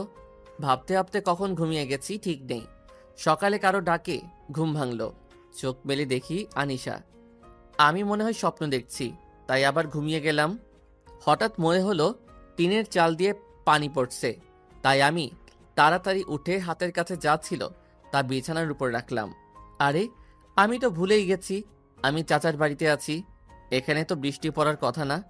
সামনে তাকিয়ে দেখি আনিশা জগ হাতে দাঁড়িয়ে আছে। আমি লজ্জা মাখা কণ্ঠে বললাম, এই সব তোমার কাজ? আনিশা হাসতে হাসতে শেষ। তার হাসিটা যে এত সুন্দর তা বলে বোঝাতে পারবো না। আমি এক দৃষ্টিতে তার দিকে তাকিয়ে আছি। আনিশা বিষয়টা বুঝতে পেরে বলল, তুমি রেডি হয়ে নিচে আসো, নাস্তা করে কলেজে যাব। এটা বলেই আনিশা চলে গেল। অজান্তেই আমারও মুখে হাসি ফুটে উঠল। তারপর নাস্তা করে বেরিয়ে গেলাম কলেজে। আমি আর আনিশা একটা গাড়িতে যাচ্ছি। আনিশা গাড়ি ড্রাইভ করছে। চাচা কাল রাতে সব ব্যবস্থা করে রেখেছেন। আনিশা আমাকে নিয়ে কলেজের খানিকটা দূরে নামাই দিয়ে বলল, একটা রিক্সা করে আসো। আমিও তাই করলাম। তারপর প্রিন্সিপালের রুমে গিয়ে আমার পরিচয় দিলাম। তিনি আমার চাচাকে ফোন দিয়ে আমার ভর্তি কনফার্ম করলেন। সেই দিন ক্লাস করে আবার একই জায়গাতে আনিশার সাথে দেখা। সে আমাকে দেখে বলল গাড়িতে আসতে। আমিও গাড়িতে উঠলাম। তারপর সকালের ঘটনাটা জানতে চাইলাম। তাই সে বলল একটা ফ্রেন্ডকে নাকি নিতে যাওয়া লাগে। আমাদের বেশ ভালোই বন্ধুত্ব হয়ে যায়। আর আমি প্রতিদিন এক জায়গাতে নামতাম আর উঠতাম কলেজের পথে। এইভাবে কয়েক মাস পার হয়ে গেল। আমাদের পরীক্ষার রেজাল্ট দিল। আমি ফার্স্ট ক্লাসে পাশ করেছি আর আনিশা কোনো রকম পাশ করে, যার ফলে চাচা একটু রাগ হয় আর আনিশাকে বকা দেয়। এতে আনিশার রাগ আমার উপর আরও বেড়ে যায়। তারপর সে ভাবতে থাকে কিভাবে আমার উপর তার প্রতিশোধ নিবে। আনিশা রেগে তার রুমে চলে যায় আর ভাবতে থাকে কিভাবে আমাকে অপমান করে আমাকে বাড়ি থেকে বের করে দেওয়া যায়। আনিশা আর সেই দিন তার রুম থেকে একটুর জন্যও বের হলো না। সেদিন কোনো রকম কেটে গেল। আনিশা সারাদিন সারা রাত ভেবে একটা বুদ্ধি বের করলো আর তার সেই বুদ্ধিতে মাঠে নেমে পড়ল। সকালে ঘুম থেকে উঠে দেখলাম আমার রুমের সামনে চাচা দাঁড়িয়ে আছে। আমি তাড়াতাড়ি উঠে চাচার কাছে গেলাম। চাচা বলল, তুমি কি আজ কলেজে যাবা? চাচা আমার না শরীরটা খারাপ করছে, তাই ভাবছি আজ কলেজে যাব না। চাচা আমার কাছে এসে কপালে হাত দিয়ে বলল, তোমার তো অনেক জ্বর এসেছে। চাচা তেমন কিছু না, একটু পরেই ঠিক হয়ে যাবে। এমনটা আমার মাঝে মাঝে হয়। ও, চাচা আপনি কি কিছু বলবেন? তুমি কি আনিশাকে একটু পড়াতে পারবে? ও তো পরীক্ষায় ভালো রেজাল্ট করতে পারছে না, তাই ভাবলাম তুমি যদি একটু গাইড করতা। আচ্ছা চাচা, আমি পড়াবো। আপনি এখন খুশি তো? আমি অনেক খুশি হয়েছি। আর তুমি যদি পারো তাহলে কাল থেকেই পড়াতে শুরু করে দাও, কেমন? জি আচ্ছা। আমি একটু ফ্রেশ হয়ে নিচে গেলাম আমার হাতে তৈরি করা বাগানটাই। সেখানে গিয়ে গাছে পানি দিলাম। তারপর রুমে গিয়ে একটা কাজ করছিলাম। এমন সময় আনিশা আসলো। রাফি, তোমাদের সাথে আমার কথা আছে। বলো। এখানে বলা যাবে না। আমার সাথে তোমাকে যাওয়া লাগবে। তুমি এখন রেডি হয়ে আসো, তোমাকে নিয়ে একটা জায়গায় যাব। কিন্তু কোনো কিন্তু না, তোমাকে যেতেই হবে। আনিশা, তুমি আমাকে কয়েক মিনিট সময় দাও। আমি নাস্তা করে রেডি হয়ে তোমার সাথে যাব। তোমাকে আমি নাস্তা করাবো, এখন চলো। তারপর আমি আর আনিশা গাড়িতে করে অজানা গন্তব্যে চলা শুরু করলাম। আমার জন্য অজানা, কিন্তু আনিশা চিনে। বেশ কিছুক্ষণ গাড়ি চলার পর একটা রেস্টুরেন্টের সামনে গাড়ি থামালো। অনেক বড় রেস্টুরেন্ট। আমি আর আনিশা ভিতরে প্রবেশ করলাম। আনিশা আর আমি রেস্টুরেন্টের শেষ টেবিলে গিয়ে বসলাম। আনিশা খাবার অর্ডার দিল। আমি চুপচাপ বসে আছি মাথা নিচু করে, কারণ আনিশাকে আজ অনেক সুন্দর লাগছে। সাদা ড্রেস, কালো খোলা চুল, সামনে হালকা বাদামি করা, ঠোঁটে আমার কাছে সত্যি অসাধারণ লাগছে। আমার কথা ছিল, তুমি এইভাবে নিচে তাকিয়ে থাকলে কিভাবে বলবো? তুমি বলো, আমি শুনছি। দেখো, তোমাকে একটা কথা বলি, আমি কোনো ভঙ্গিমায় যাচ্ছি না, তোমাকে সরাসরি বলছি। এটা বলেই আনিশা আমার হাত ধরে ফেলে। আমি অবাক হয়ে তার দিকে তাকালাম। আমি তোমাকে ভালোবাসি, জানি তুমিও আমাকে ভালোবাসো। আনিশার কথাটা শেষ হওয়ার আগেই খাবার চলে আসলো। আমি আনিশাকে আর কিছু না বলতে দিয়ে, আপনি এগুলো কি বলছেন? আপনি কোথায় আর আমি কোথায়? আপনার কোথাও ভুল হচ্ছে। আর আমি আপনাকে কোনো দিনও ভালোবাসতে পারবো না, আমাকে মাফ করবেন। এটা বলেই আমি চলে আসতে যাব, তখন আনিশা বলে, আমি তোমাকে সত্যিই ভালোবাসি। আচ্ছা, আমাকে না ভালোবাসার একটা কারণ বলো, আমি আর তোমাকে বিরক্ত করব না। আর আমি কোন দিক দিয়ে কম? আমার সবকিছুই আছে, কি নেই আমার? টাকা, সম্পদ সব আছে। আমি শুধু তোমাকে চাই রাফি, শুধু তোমাকেই চাই। এটা আমার দ্বারা সম্ভব না। আর আমি গরিব, আপনারা কত বড় লোক। আমি কোনোভাবেই চাচা চাচিকে কষ্ট দিতে পারবো না, ক্ষমা করবেন। আপনার সাথে আপনাদের মতো বড় লোকের ছেলেকেই মানায়, আমাকে নয়। কথাটা বলতে আমার যত দেরি, আনিশার সাথে সাথে খাবারের প্লেট থেকে চাকু নিয়েই তার হাতের এক জায়গায় কেটে দেয়। ধার না থাকায় খুব একটা বেশি কাটে নাই। আমি সাথে সাথে তার হাত থেকে চাকু ফেলে দিয়েই টিস্যু দিয়ে হাতে চেপে ধরলাম। আনিশাকে অনেক কষ্টে গাড়িতে বসিয়ে দিয়ে আমি ফার্মেসি থেকে তুলো, ব্যান্ডেজ আর স্প্রিন্ট নিয়ে আসলাম। তার হাতে ওইগুলো দিয়ে তাকে বোঝানোর চেষ্টা করলাম, কিন্তু সে কিছুতেই বুঝতে চাচ্ছে না, শুধু কান্না করেই যাচ্ছে। আর একটা কথাই বলতে থাকছে, আমাকে ভালোবাসতেই হবে। আমি কোনো উপায় না পেয়ে বললাম, আমাকে কিছুদিন সময় দেওয়া লাগবে। তুমি সময় নাও, কিন্তু আমার উত্তর কিন্তু হ্যাঁ চাই। যদি না বলো, তাহলে আমি নিজেকে শেষ করে দিব। আমি কিছু না বলে বাড়িতে যেতে বলে গাড়িতে উঠলাম। আনিশা গাড়ি চালাচ্ছে আর আমার দিকে তাকাচ্ছে। আমি আর একবারও আনিশার দিকে তাকাইনি। বাড়িতে আসলাম, এসেই আমার রুমে গেলাম আর ভাবতে লাগলাম কি থেকে কি হয়ে গেল। দুপুরে আর গেলাম না খেতে, তাই আনিশা আসলো আমাকে ডাকতে। আমার ইচ্ছা না থাকা সত্ত্বেও যেতে হলো, কারণ খুব জেদি মেয়ে। আমার সামনাসামনি চেয়ারে আনিশা বসলো। আমি আমার মতো খাওয়া শুরু করলাম। আমার যেন কেমন কেমন লাগছে। কি হয়েছে? বাবা মনে হয় আমার পায়ের ওপর দিয়ে বিড়াল গেল, তাই ভয় পেয়েছি। ও, খাও। ভালো কথা মনে পড়লো, আজ থেকে রাফি তোমাকে পড়াবে। তোমার কি কোনো সমস্যা আছে? না বাবা, আমি তোমাকে এটা বলবো ভাবছিলাম, তার আগেই তুমি বলে দিলা। এটা বলেই আনিশা একটা শয়তানি হাসি দিল, যা আমার ভালো লাগেনি। আমি কোনো কথা না বলেই তাড়াতাড়ি খাওয়া শেষ করে আমার রুমে গেলাম। আমার খুব ঘুম পাচ্ছে, তাই ঘুমিয়ে গেলাম। সন্ধ্যায় ঘুম ভাঙলো, তাই ফ্রেশ হতে গেলাম। ফ্রেশ হয়ে দেখি চাচি আমার রুমে। চাচি, কিছু বলবেন? বাবা আনিশাকে পড়াবে না? এই তো যাচ্ছি। আমার কোনো ইচ্ছা নেই আনিশাকে পড়ানোর। আমি রুমে ঢোকার আগে দরজায় নক করলাম। ভেতরে আসো। আমি গেলাম, দেখলাম আনিশা বসে আছে টেবিলে। বসো। আনিশা আমাকে চেয়ার দেখিয়ে দিয়ে বলল। আমি বসলাম আর থেকে পদার্থ বই বের করতে বললাম।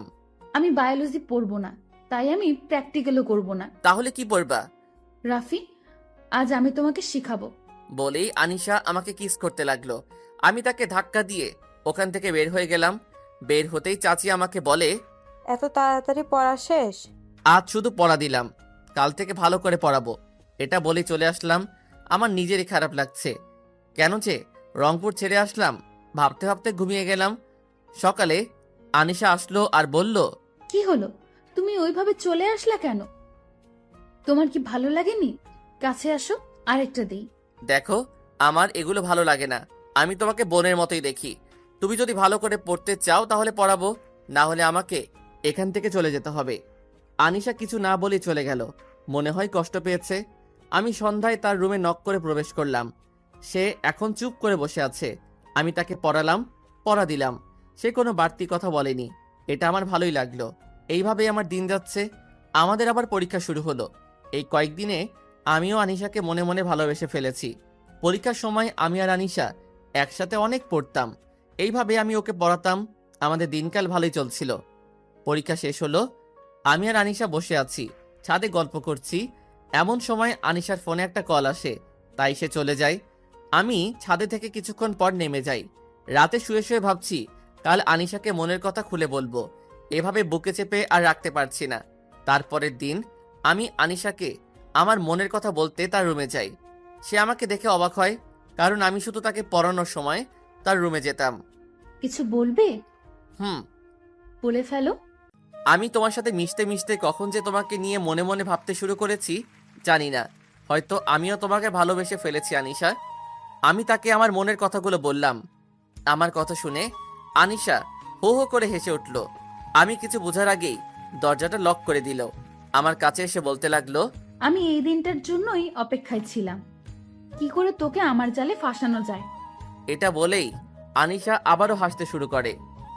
আমি কিছুটা ঘাবড়ে যাই। আনিশা কি বলছে এইসব? তার মানে আমি কি মিথ্যা মায়ায়, মিথ্যা ভালোবাসায় পড়েছি আমি? এইসব ভাবতে ভাবতে আনিশা আমার কাছে চলে আসে, একেবারে কাছে। কাছে এসেই তার হাত আমার গালে রাখলো।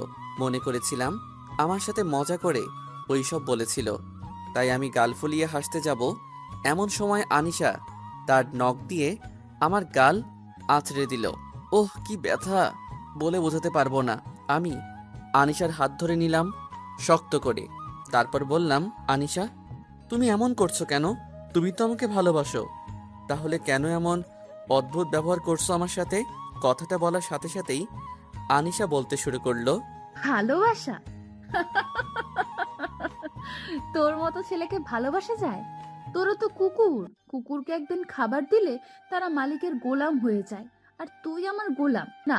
তোকে গোলাম বানালে তো আমারই ক্ষতি, কারণ তোকে আমি এই বাড়িতে থাকতে দিব না। কিন্তু কেন? আমার কি কোনো দোষ হয়েছে? আমি কি কোনো খারাপ কাজ করেছি? আমি অন্যায় করে থাকলে আমাকে শাস্তি দিন। আপনার কাছে হাত জোড় করছি, আমাকে বাড়ি থেকে বের করে দিয়েন না। দরকার হলে আমি বাড়ির যে কোনো এক কোণে কুকুরের মতো পড়ে থাকব, তাও আমাকে এইভাবে তাড়িয়ে দিয়েন না। আমার আর কোথাও যাওয়ার জায়গা নেই। তো আমি কি করব? আমাকে তুই কি করতে বলিস? আমার কথার উপর কথা বলিস? তোর তো অনেক সাহস হয়েছে দেখছি। বলেই আনিশা কি যেন খুঁজতে লাগলো। আমি তাকিয়ে দেখি চাবুক। তারপর আনিশা কোনো কথা না বলেই আমাকে চাবুক নিয়ে মারতে লাগলো। আমি না পারছি সইতে, না পারছি চিৎকার করে কান্না করতে।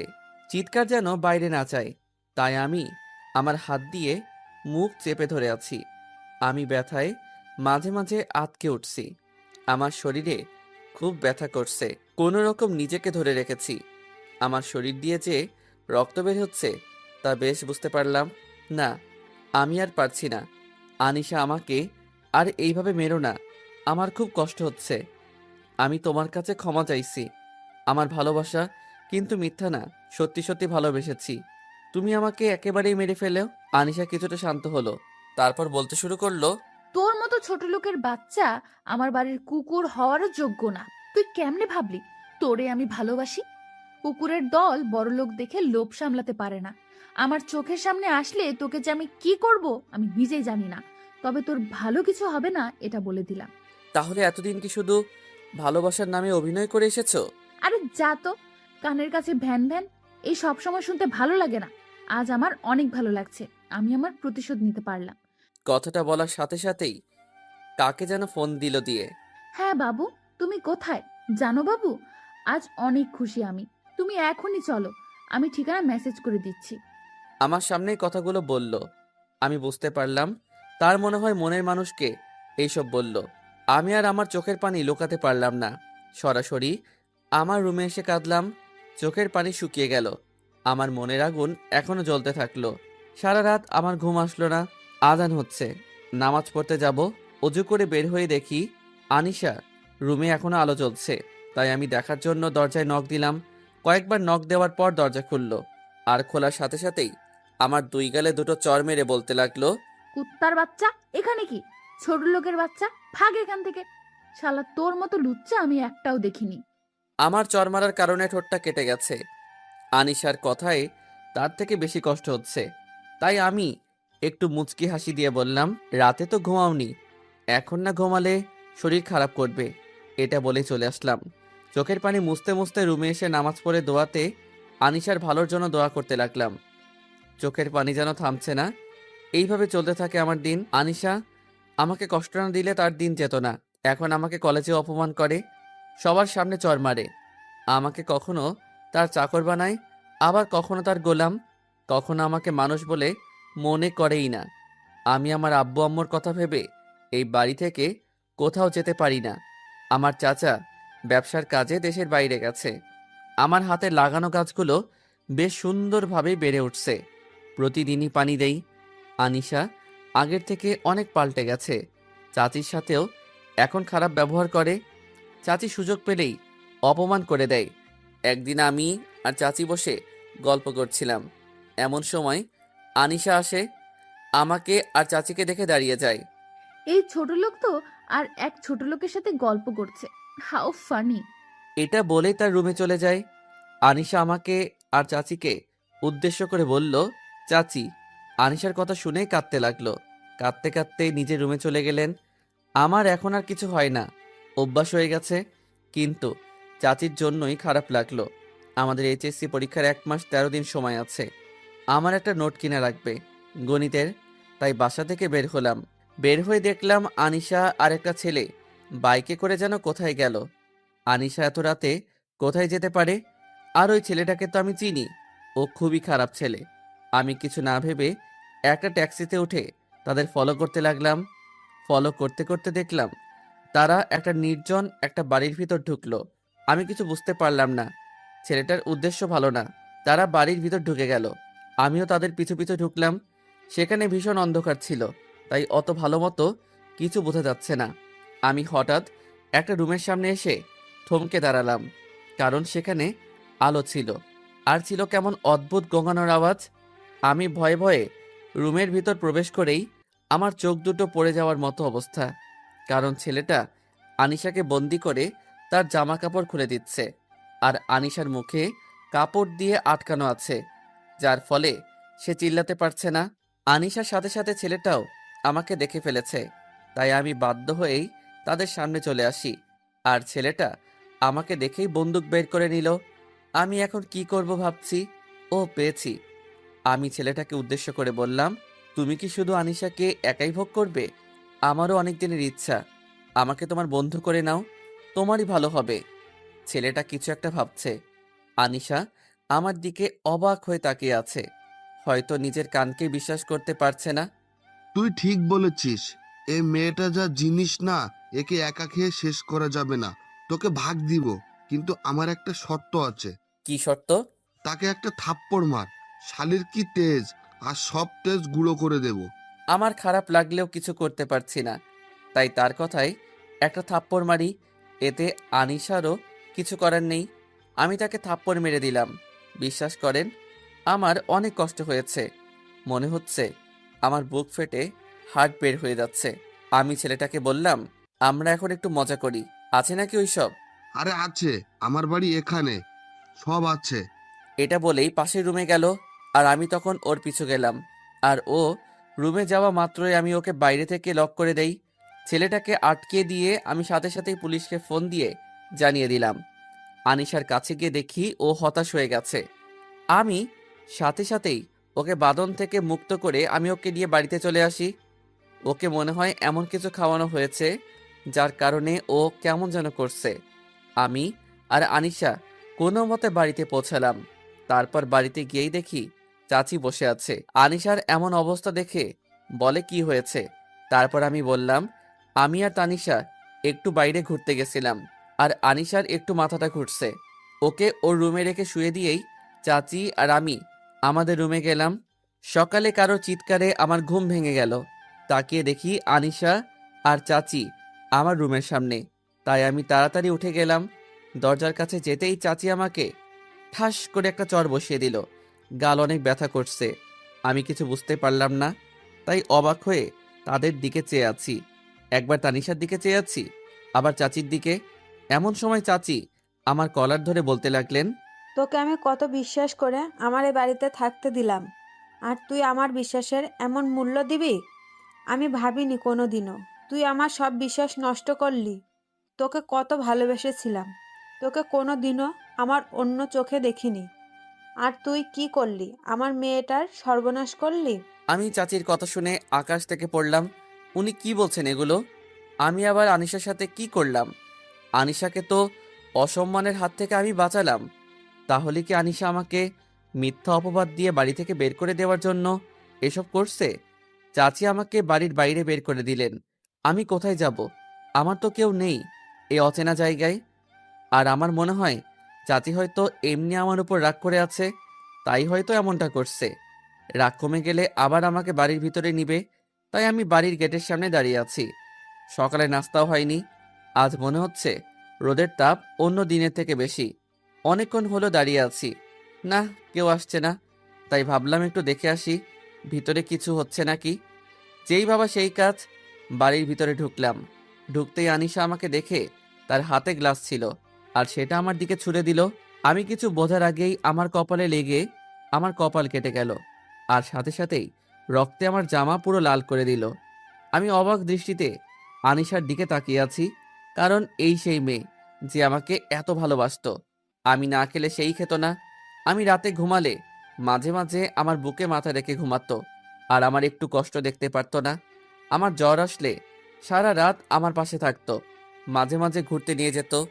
এইসব ভাবছি, তখন আনিশা, আম্মু দেখো, এই ছোট লোকের বাচ্চাটা আবার এসেছে। ছোট লোকের সাহস দেখো আম্মু, আমার এত বড় ক্ষতি করো আমার সামনে কেমন করে তাকিয়ে আছে।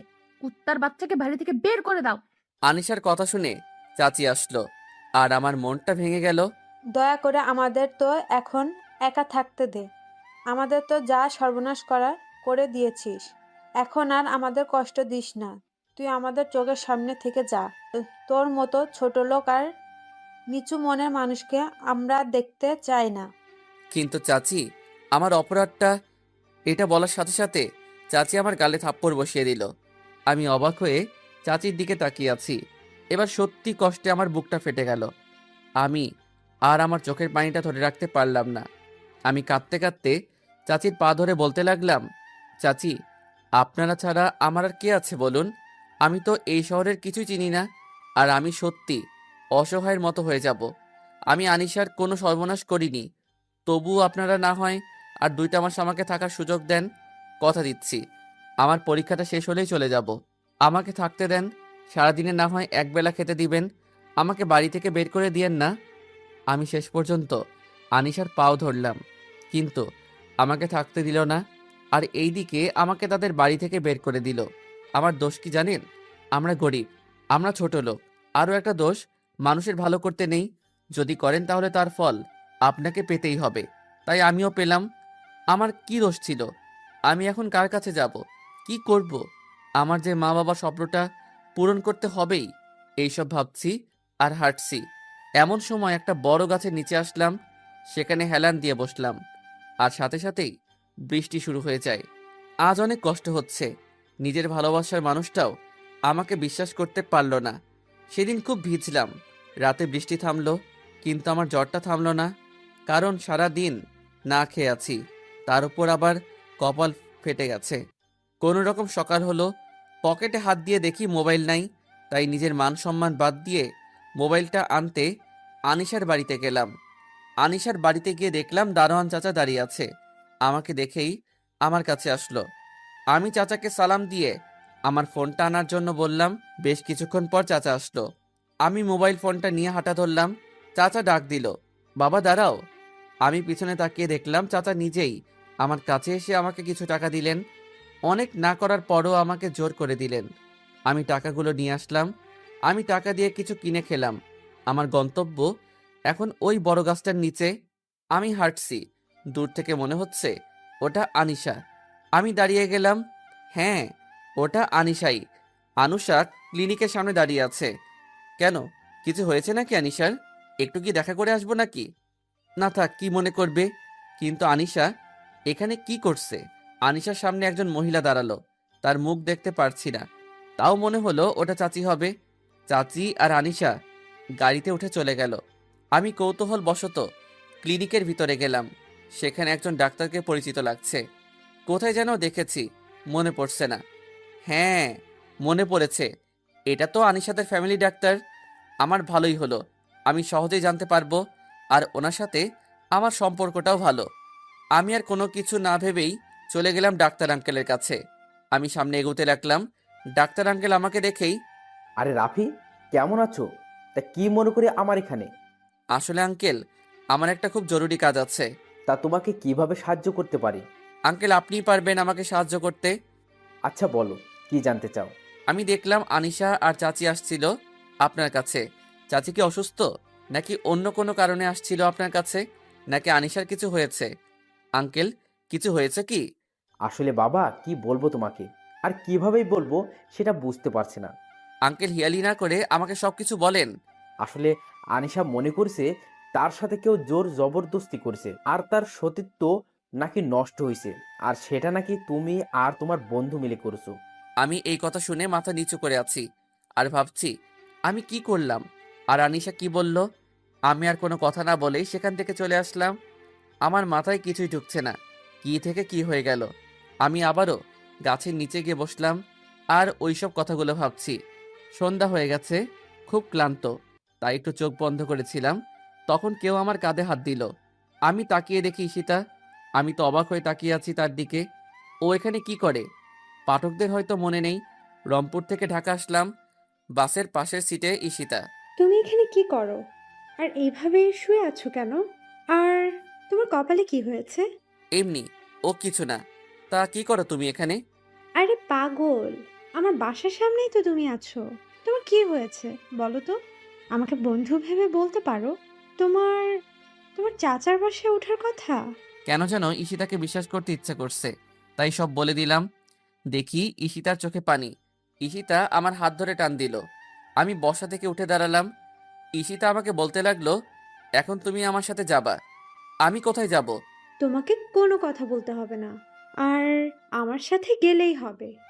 আমি সত্যি আর নতুন করে অপমানিত হতে পারবো না, আমাকে মাফ করো। ঈশিতা আমাকে জোর করে নিয়ে গেল তার বাড়িতে। তার বাড়ির অবস্থা মোটামুটি মধ্যবিত্ত পরিবার। সে আমাকে তার পরিবারের সাথে আমাকে পরিচয় করে দিল। তার পরিবারের লোকজন খুব ভালো। ঈশিতার কথায় আমাকে তাদের বাড়িতে থাকতে দিলেন। আমি ঈশিতাকে বললাম, ঈশিতা, আমার জন্য তোমাদের কষ্ট করা লাগবে না, তোমরা থাকো, আমি যাই। ঈশিতা আমার হাত ধরে বলল, সবাইকে আনিশার মতো মনে করো কেন? বন্ধুর বাড়িতে তো থাকাই যায় নাকি? আমি অনেক চিন্তা ভাবনা করলাম, যেভাবেই হোক আমি পরীক্ষাটা দিব, তাই রাজি হলাম। ঈশিতা আমাকে একটা ঘর দেখিয়ে দিল আর বলল ফ্রেশ হয়ে আসো। আমি ফ্রেশ হয়ে আসলাম। সবাই একসাথে রাতের খাবার খেলাম। ঈশিতার বাবা নেই, তার আম্মা আর একটা বড় ভাই আছে। উনি ব্যবসার কারণে বেশিরভাগ সময় বাইরে থাকে। ঈশিতা তার ভাইয়ার রুমে আমার থাকার ব্যবস্থা করলো। আনিশাদের ওখান থেকে আসার সময় দারোয়ান চাচার হাতে একটা চিঠি দিয়ে এসেছিলাম আর বলেছিলাম পরীক্ষাটা শেষ হলে যেন আনিশাকে দেওয়া হয়। আর ওইদিকে আনিশার রিপোর্ট ঠিক আছে, তার সতীত্ব ঠিক আছে, তারপরেও তার মনে কোনো আক্ষেপ নাই। আমাকে তো তারা বাড়িছাড়া করতে পেরেছে, কিন্তু চাচি তার ভুল বুঝতে পেরেছে। এখন কিছুই করার নেই। ঈশিতা আর আমি একসাথেই পড়তাম, তাই তার বইগুলো নিয়ে আমি আর ঈশিতা পড়তাম। পরীক্ষার আর কিছুদিন বাকি আছে। আমার আর ঈশিতার প্রস্তুতি ভালোই। আমরা সারাদিনই একসাথে পড়াগুলো করতাম, গল্প করতাম, অনেক মজা করতাম। প্রথম পরীক্ষা আমার আর ঈশিতার একই কলেজে পরীক্ষার সিট বসেছে। আর আমি পরীক্ষার রুমে ঢুকতে দেখলাম আনিশা আর তার বান্ধবীরা সবাই গল্প করছে। আমি শুধু একবার দেখেই আমার সিট খুঁজতে লাগলাম। আর ভাগ্যক্রমে আনিশার আগের সিটটাই আমার।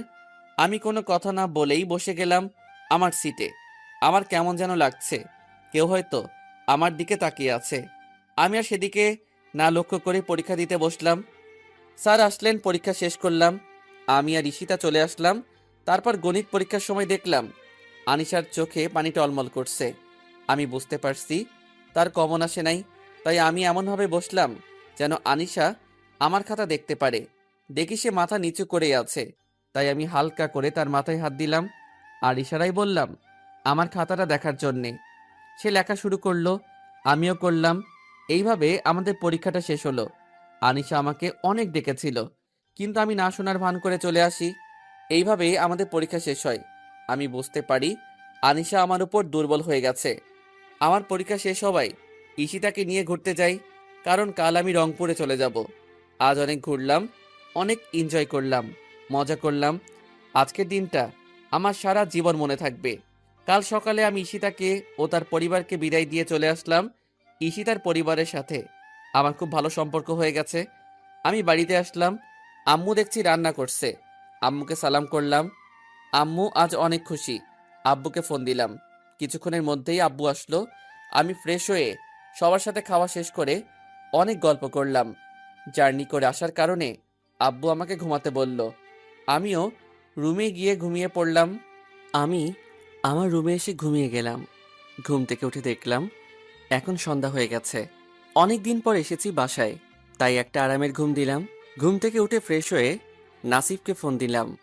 ওকে আমার বাড়িতে আসতে বললাম। কিছুক্ষণ পর নাসিব আসলো। আমি আর নাসিব চলে গেলাম আমার প্রিয় জায়গাটায়, নদীর পাড়ে। সেখানে বসে আড্ডা দিচ্ছি। এমন সময় ঈশিতার ফোন। বলো। তোমাকে না বলেছিলাম বাসায় পৌঁছে আমাকে একটা কল করতে, করনি কেন?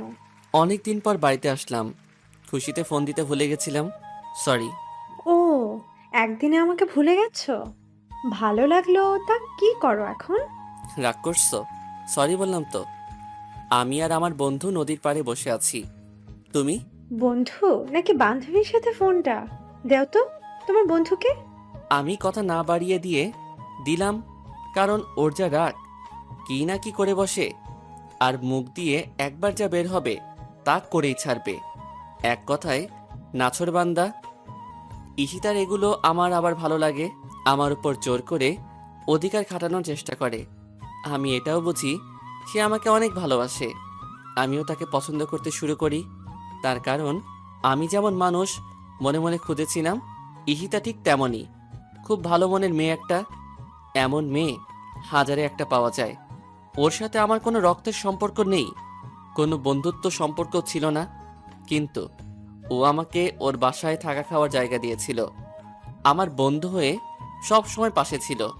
এমন মেয়েকে জীবনসঙ্গী হিসেবে কে বা না চায়। আমি নাসিবকে ফোনটা দিলাম। নাসিব আর ঈশিতা কি যেন কথা বলছে। নাসিব বারবার আমার দিকে তাকাচ্ছে। আমি তো এবার সত্যি ভয় পেলাম। ঈশিতা সব বলে দিচ্ছে না তো? নাসিব আর ঈশিতার কথা শেষ হলো। নাসিব ফোনটা আমাকে দিয়ে চুপচাপ বসে আছে। আমি নাসিবকে গোতানো শুরু করলাম। কিরে, কথা বলছিস না কেন? নাসিব কিছু না বলে দাঁড়ালো। আমিও দাঁড়ালাম।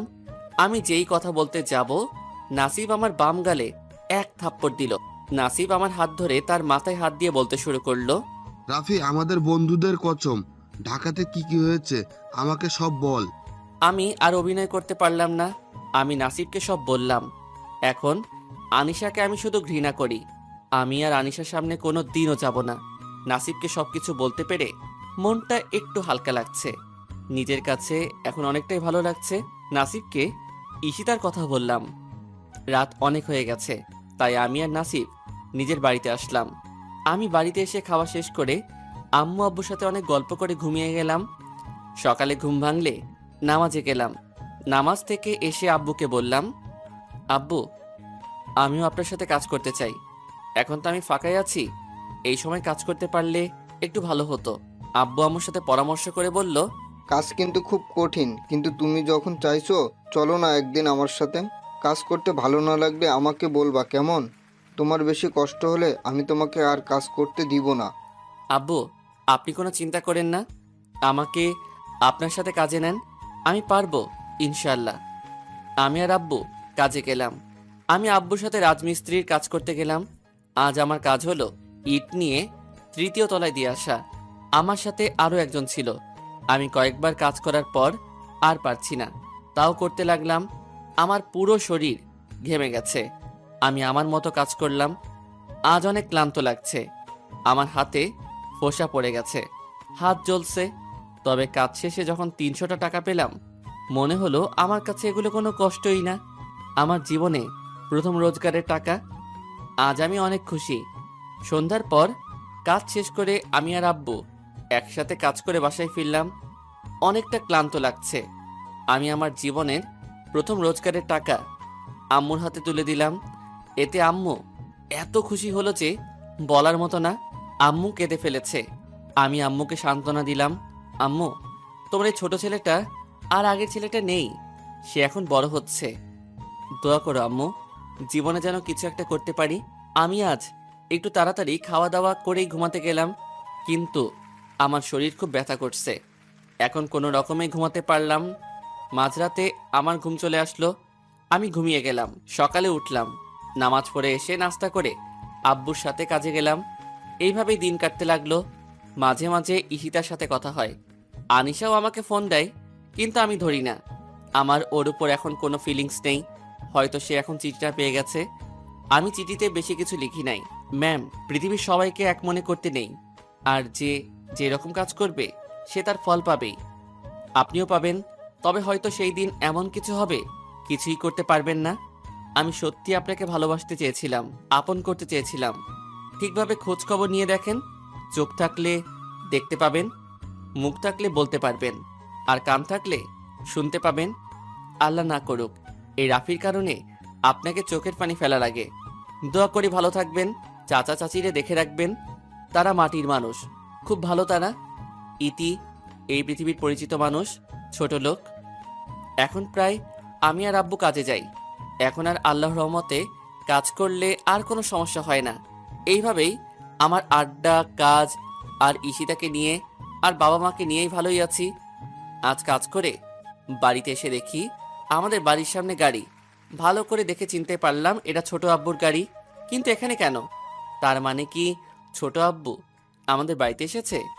এইসব ভাবতে ভাবতে বাড়ির ভিতরে ঢুকে দেখি আমাদের ছোট ড্রাইনিং রুমে চাচা চাচি বসে আম্মু আব্বুর সাথে গল্প করছে। আসসালামু আলাইকুম ছোট আব্বু। ওয়ালাইকুম আসসালাম বাবা। রাফি, তোমার এমন অবস্থা কেন? কাজে গেছিলাম, আপনারা গল্প করেন, আমি ফ্রেশ হয়ে আসছি। আমি আমার রুমে ঢুকে তো অবাক, দেখি আনিশা আমার রুমে বসে বসে আমার আঁকা পেন্টিংগুলো দেখছে। আমি কিছু না বলে আমার কাপড় নিয়ে বাথরুমে গিয়ে গোসল করে ফ্রেশ হয়ে বের হলাম। রাফি, কেমন আছো? কুকুর তো সবসময় রাস্তায় থাকে, কুকুর কেমন থাকে তা নিশ্চয়ই আপনার অজানা নয় ম্যাডাম। আমাকে ক্ষমা করে দাও প্লিজ, আমি আমার ভুল বুঝতে পেরেছি। ছোট লোকরা কারো উপর রাগ করে থাকে না, এটা তাদের সামর্থ্যের মধ্যে পড়ে না। এখন আপনি এখান থেকে যান। তোমার পায়ে পড়ে আমাকে ক্ষমা করে দাও। দেখুন, আব্বু আম্মু শুনতে পাবে, আমি ক্ষমা করেছি। এখন এখান থেকে যান প্লিজ, আমার ক্লান্ত লাগছে। আনিশা চলে গেল। আমি বিছানায় গাটা হেলে দিলাম। কখন যে ঘুমিয়ে গেছি, আম্মুর ডাকে ঘুম ভাঙলো। বাবা রাফি, খেতে আয়। যাচ্ছি। আম্মু শোনো, বল। ছোট আব্বুরা এখানে এসেছে কেন? তোকে নিয়ে যেতে এসেছে। না আম্মু, আমি তোমাদের ছেড়ে আর কোথাও যাব না। এখন তো আমার পড়া নেই। এইসব পরে হবে, এখন খেতে আয়। আম্মু তুমি যাও, আমি ফ্রেশ হয়ে আসছি। আমি ফ্রেশ হয়ে খেতে গেলাম। আমার পাশে আনিশা বসেছে। আমার অসহ্য লাগছে ওর পাশে বসে থাকতে। রাফি, তুমি কি আমাদের সাথে কাল ঢাকায় যাবে? ছোট আব্বু, এখন যে কি করব?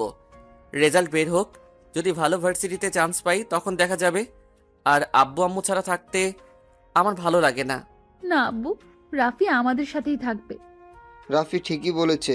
এখন যে কি করবে? আমাদের সাথে কয়েকদিন থাক। আব্বু, তাহলে আমি এখানে থাকি, রাফির সাথে আমি ঢাকায় যাব। আমার ভীষণ রাগ উঠছে মেয়েটার উপর। এখানে যে কি মতলব নিয়ে এসেছে আল্লাহ! আর এই ছলনাময় মেয়েটাই ভালো জানে এত নিখুঁত অভিনয় মানুষ করতে পারে। আপনি এখানে থাকতে পারবেন না। থাকা খাওয়া সবই কষ্টের। আর আপনাকে ছাড়া চাচা চাচিও থাকতে পারবে না। রাফি ঠিকই বলেছে মা, আমাদের এখানে তোমার কষ্ট হবে। তুমি কাল রাফির সাথে ভালো করে গ্রামটা ঘুরে দেখিও। আনিশার ন্যাকামিগুলো আমার আর সহ্য হচ্ছে না। তাড়াতাড়ি ওখান থেকে চলে আসলাম। রুমে এসে নাসিবকে কল দিলাম। হ্যাঁ রাফি বল। আমি আজ তোর সাথে থাকবো। আমাদের বাড়িতে আত্মীয় এসেছে। চলে আয়, তোর সাথে থাকতে আমারও ভালো লাগবে, দারুণ মজা হবে। দোষ আয়। আমি একটু পর আসছি। আমাদের বাড়িতে রুম মাত্র 4টা। 3টা থাকার ঘর, একটাতে আব্বু আম্মু থাকে, একটাতে আমি, আর একটা আত্মীয় স্বজন আসলে, আর একটা রান্নাঘর। আমি শুয়ে শুয়ে ফোনে গেম খেলছি। এমন সময় আনিশা আসলো। তুমি আমার সাথে এমন করছো কেন রাফি? আপনাকে আমার সহ্য হয় না। আমি আপনার কাছে হাত জোর করে ক্ষমা চাচ্ছি। আমার আব্বু আম্মুর কাছে আমাকে ছোট করবেন না। তারা আমাকে অনেক ভালোবাসে, যদিও ভালোবাসা মানে আপনি বুঝেন না। আমার ভুল আমি বুঝতে পেরেছি। আমি এখন সত্যিই তোমাকে ভালোবাসি রাফি। আপনার মুখে সত্যি কোনটা মিথ্যা কোনটা আমি বুঝতে পারি না। আমি আর তানিশার কথা না শুনে রুম থেকে বের হয়ে আসলাম। আম্মু, আমি নাসিবের বাসায় যাচ্ছি থাকতে। সাবধানে যা। আচ্ছা। আমি নাসিবের বাসায় যাচ্ছি। এমন সময় ফোনটা বেজে উঠল। ঈশিতা কল করেছে। হ্যালো। কেমন আছো? ভালো, তুমি? ভালো। রাতে খেয়েছো? তুমি? কি করো? হাঁটতেছি। তুমি? শুয়ে আছি। এত রাতে তুমি বাইরে হাঁটছো? যাও, বাসায় যাও, এখনই যাও বলছি। পাগলিটা শাসনগুলো আমার অনেক ভালো লাগে। নাসিবের বাসায় যাচ্ছি। এত রাতে কেন? কি কাজ আছে? সকালে যাওয়া যেত না? যদি কিছু একটা হয়ে যায়? আরে বাবা, এটা শহর না, গ্রাম। বেশি গাড়ি চলে না। তুমি টেনশন করো না। আমি এত কিছু শুনতে চাই না। তুমি বাড়ি ফিরে যাবা কি না সেটাই বলো। আমাদের বাসায় আত্মীয় এসেছে, তাই থাকার জায়গা নেই। তাই নাসিবের কাছে থাকার জন্য যাচ্ছি। ও, আগে বলবো না কোনো আত্মীয় এসেছে? আনিশা আর ওর আব্বু আম্মু। তোমাকে বাসা থেকে কুত্তার মতো ব্যাত করে দিয়ে, মিথ্যা ভালোবাসার জীবনটা নষ্ট করে দিয়ে এখানে এসেছে কেন? জানি না, ওকে আমার অসহ্য লাগে। এখন বাই, আমি নাসিবের বাসায় চলে আসছি। রাফি শুনো, তুমি কি এখনো আনিশাকে ভালোবাসো? না, আর কখনো না। খুব ঘৃণা করি আমি। ওকে, বাই, গুড নাইট। আমি জানি ঈশিতা আমাকে খুব ভালোবাসে। ওকে ভালোবাসার ইচ্ছা আমার মনেও জাগে, কিন্তু তা সম্ভব না কখনো। ওর বিয়ে হবে বড় কোনো চাকরিজীবীর সাথে, আর আমার বিয়ের আগে আমার পক্ষে ভালোবাসা সম্ভব না আর কাউকে। যদিও আমি জানি ঈশিতার মতো মেয়ে লাখে একটা হয়। এই একটা পাওয়ার ভাগ্য নিয়ে আমি জন্মাইনি। আমি নাসিবের কাছে আসলাম। কে এসেছে রে? আনিশা আর চাচা চাচি। কি বলিস? কখন এসেছে? জানি না। আমি কাজ থেকে বাসায় ফিরে দেখি ওরা আমাদের বাড়িতে। এখন এসেছে? আমাকে ঢাকায় নিয়ে যেতে। তা তুই কি যাবি? তোর কি মনে হয় এত কিছুর পরও আমি ওদের এখানে যাব? আমরা দুই বন্ধু অনেকক্ষণ গল্প করতে করতে ঘুমিয়ে গেলাম। ফজরের আজানে ঘুম ভাঙলো। নাসিবকে ডাকিয়ে উঠিয়ে দুইজনে নামাজ পড়তে আসলাম। নামাজ পড়ে একটু হাঁটাহাঁটি করে আমি আমার বাসায়, নাসিব ওর বাসায় চলে গেল। আমি বাসায় গিয়ে দেখি আনিশা বাসার সামনে দাঁড়িয়ে আছে। আমি ওকে দেখেও না দেখার ভান করে চলে আসতেছি। রাফি, আমি না শোনার ভান করে চলে আসছি। তানিশা আমার পিছু পিছু আসলো। বড় আম্মু, বড় আম্মু, মা বল। রাফিকে বলো না আমাকে গ্রামটা ঘুরিয়ে দেখা, এখানে সকালটা ভালো লাগছে। রাফি, তুই কি কানে শুনতে পাচ্ছিস না? যা ওকে ঘুরিয়ে দেখা। আসুন। আনিশা আমার সাথে সাথে হাঁটছে, দুইজনে চুপচাপ হাঁটছি। ওয়াও, অনেক সুন্দর পাখির দলগুলো। আমি চুপচাপ হাঁটছি, আনিশা পিছে গেছিল, তাই দৌড়ে এসে আমার হাত ধরলো। এত জোরে কেউ হাঁটে? আমি হাত ঝটকা দিয়ে নিজের হাতটা ছাড়িয়ে নিলাম। আমি তোমাকে ভালোবাসি আর তোমাকেই বিয়ে করব। আমাকেও তোমাকে ভালোবাসতে হবে। আমি আর বোকা নই। বৃষ্টি আগে আর পরে আকাশ এক থাকে না। আমি বেঁচে থাকতে ও আপনার মতো নির্লজ্জ নিচু মনের মেয়েকে বিয়ে করব না। একটা নারী সব থেকে শ্রেষ্ঠ সম্পদ হচ্ছে তার ইজ্জত। এটা নিয়েও আপনি থাক বলতে আমার ঘৃণা লাগছে। এই মনে ভালোবাসা নেই। আপনি চলে যান, এটাই ভালো হবে। আমি তো বলছি ভুল করছি। ভুল তো ভুলেই হয়, ক্ষমা করে দিয়েছি। আজ চলে যাবেন? আমি যাব না। আমি কিছু না বলে হাঁটছি। ওকে গ্রাম ঘুরিয়ে বাসায় আসলাম। বাসায় এসে সবাই একসাথে নাস্তা করলাম।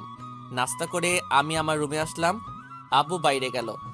আম্মু রান্নাঘরে, ছোট আব্বু আর ছোট আম্মু আমার কাছে আসলো। বাবা রাফি, আমাকে ক্ষমা করে দিও, আমরা তোমাকে ভুল বুঝেছি। আমি কিছু মনে করিনি, আপনারা চিন্তা করবেন না। আমার আব্বু আম্মু এই বিষয়ে কিছু জানে না। ওনারা জানে আমি আপনাদের বাসা থেকে পরীক্ষা দিয়েছি। তুমি ভাইজানের মতোই হয়েছো। আমাদের সাথে চলো বাবা। আর আনিশা ওর ভুল বুঝতে পেরেছে, ও বাচ্চা মেয়ে, বুঝতে পারেনি। আমি জানি, আমি কিছু মনে করিনি। আমাকে ক্ষমা করবেন, আমি যেতে পারবো না। বিকেলে আনিশারা চলে গেল। আনিশা অশ্রুসিক্ত নয়নে আমার দিকে তাকিয়েছিল। আমার কিছু করার ছিল না। আমি ওকে একদম বিশ্বাস করতে পারি না, কারণ বিশ্বাস করে ঠকেছি। এই চোখের পানিতে আমি ওই ঢাকা শহরে অনাহারে রাজপথে ভুগেছি। তখন নিঃস্বার্থভাবে ঈশিতা আমার পাশে ছিল। না হলে আজ আমার লাশ অথবা আমাকে কোনো গলিতে পড়ে থাকতে হতো। আমি ফিরে আসতে পারতাম না। আমার চোখেও পানি চলে আসছে। চোখ মুছে বাড়ি চলে আসলাম। আবার আগের মতো দিন চলতে লাগলো। 1 মাস পরে আমি কাজ করছি, এমন সময় ঈশিতার ফোন। হ্যাঁ বলো। কেমন আছো? ভালো, তুমি? ভালো। কি করো? কাজ করতেছি, তুমি? বসে আছি। তুমি কাজ করো, রাতে কল দিব। আচ্ছা। রাতে ঈশিতা কল দিল। খেয়েছো? তুমি? হুম। কাল তো আমাদের রেজাল্ট দিবে। আমার তো খুব টেনশন লাগছে। তোমার তো ভালোই দিন কাটছে। আরে না, টেনশন হচ্ছে, কিন্তু আমার মনে হয় না তোমার মতো ভালো রেজাল্ট হবে। যাই হোক, আমার একটু কাজ আছে। নাসিব আমার জন্য অপেক্ষা করছে, আমাকে যাওয়া লাগবে। আচ্ছা যাও, নিজের খেয়াল রাখো। আচ্ছা, তুমিও। তোমাকে খুব মিস করছি। কবে আসবে ঢাকায়? আমার মনে হচ্ছে আমার আর যাওয়া হবে না। কেন? আমি আমি আর যেতে চাই না। ঈশিতার মনে হয় মনটা খারাপ হয়ে গেল। ও আচ্ছা, রাখো তাহলে, তোমাকে কাল ফোন দিব। দিও। তারপর নাসিবের সাথে আড্ডা দিয়ে চলে আসলাম। কাল ঈশিতা ফোন দিল, আমি কাজে আছি। ফোন রিসিভ করলাম আর বললাম, আমি তো কাজে আছি, একটু পরে ফোন দেই। আরে বাবা, আমার রেজাল্টটা পেয়েছি, তাই ফোন দিলাম। ও হ্যাঁ, আমি তো ভুলেই গেছিলাম। তা তোমার রেজাল্ট কি? আমি গোল্ডেন A+ পেয়েছি। তোমার কি খবর? আমারটা তো দেখা হয়নি, কিছু মনে না করলে আমারটা একটু দেখে দিও না। বলো। আর এতে কিছু মনে করার কি আছে? আচ্ছা, আমি তোমাকে আমার সবকিছু মেসেজে দিচ্ছি, তুমি আমাকে জানিও। আচ্ছা দাও। আমি ঈশিতাকে আমার সবকিছু দিলাম, কাজ করছি। এমন সময় আবার ফোন আসলো। আমি ফোনটা বের করে দেখলাম আনিশা ফোন দিয়েছে। আমি কলটা কেটে ফোনটা অফ করে রেখে দিলাম আর কাজ করতে লাগলাম। কাজ করতে করতে ভুলেই গেছিলাম যে ঈশিতা আমাকে ফোন দিবে। সন্ধ্যায় বাড়িতে গিয়ে গোসল করে খাওয়া দাওয়া করলাম। ফোনটা হাতে নিয়ে দেখলাম ফোনটা অফ হয়ে পড়ে আছে। আমি অন করলাম, দেখলাম আনিশা আমাকে অনেকগুলো কল দিয়েছিল, আবার মেসেজ দিয়েছে। আমি সেগুলো না দেখেই অল ডিলিট করে দিলাম। আমি ঈশিতাকে ফোন দিলাম। ঈশিতার সাথে সাথেই ফোন ধরলো। কি করছো? তোমার জন্যই বসেছিলাম। তা তোমার ফোন অফ ছিল কেন? আর বলো না, আনিশা ফোন দিয়েছিল তাই বন্ধ রেখেছিলাম। ও আমার রেজাল্টটা কি বলো তো? আমি জানি খারাপ করেছি। জানি। আসলে খারাপ করেছো? কোনো রকম পাশ করেছো। ও, মনটা আসলেই খারাপ হয়ে গেল। আমি ভেবেছিলাম ভালো রেজাল্ট হবে, আব্বু আম্মুর সব স্বপ্ন পূরণ করব। সব শেষ। তোমাকে স্যার ডেকেছে, যত তাড়াতাড়ি পারো ঢাকাতে এসে দেখা করো। কেন আসবো? আর আমার রেজাল্ট খারাপ হলে আমাকে খোঁজা লাগবে কেন? আরে বোকা, তুমি পুরো কলেজে টপ করেছো। কবে আসবা? আমাকে কিন্তু খাওয়াতে হবে। সত্যি বলছো তুমি?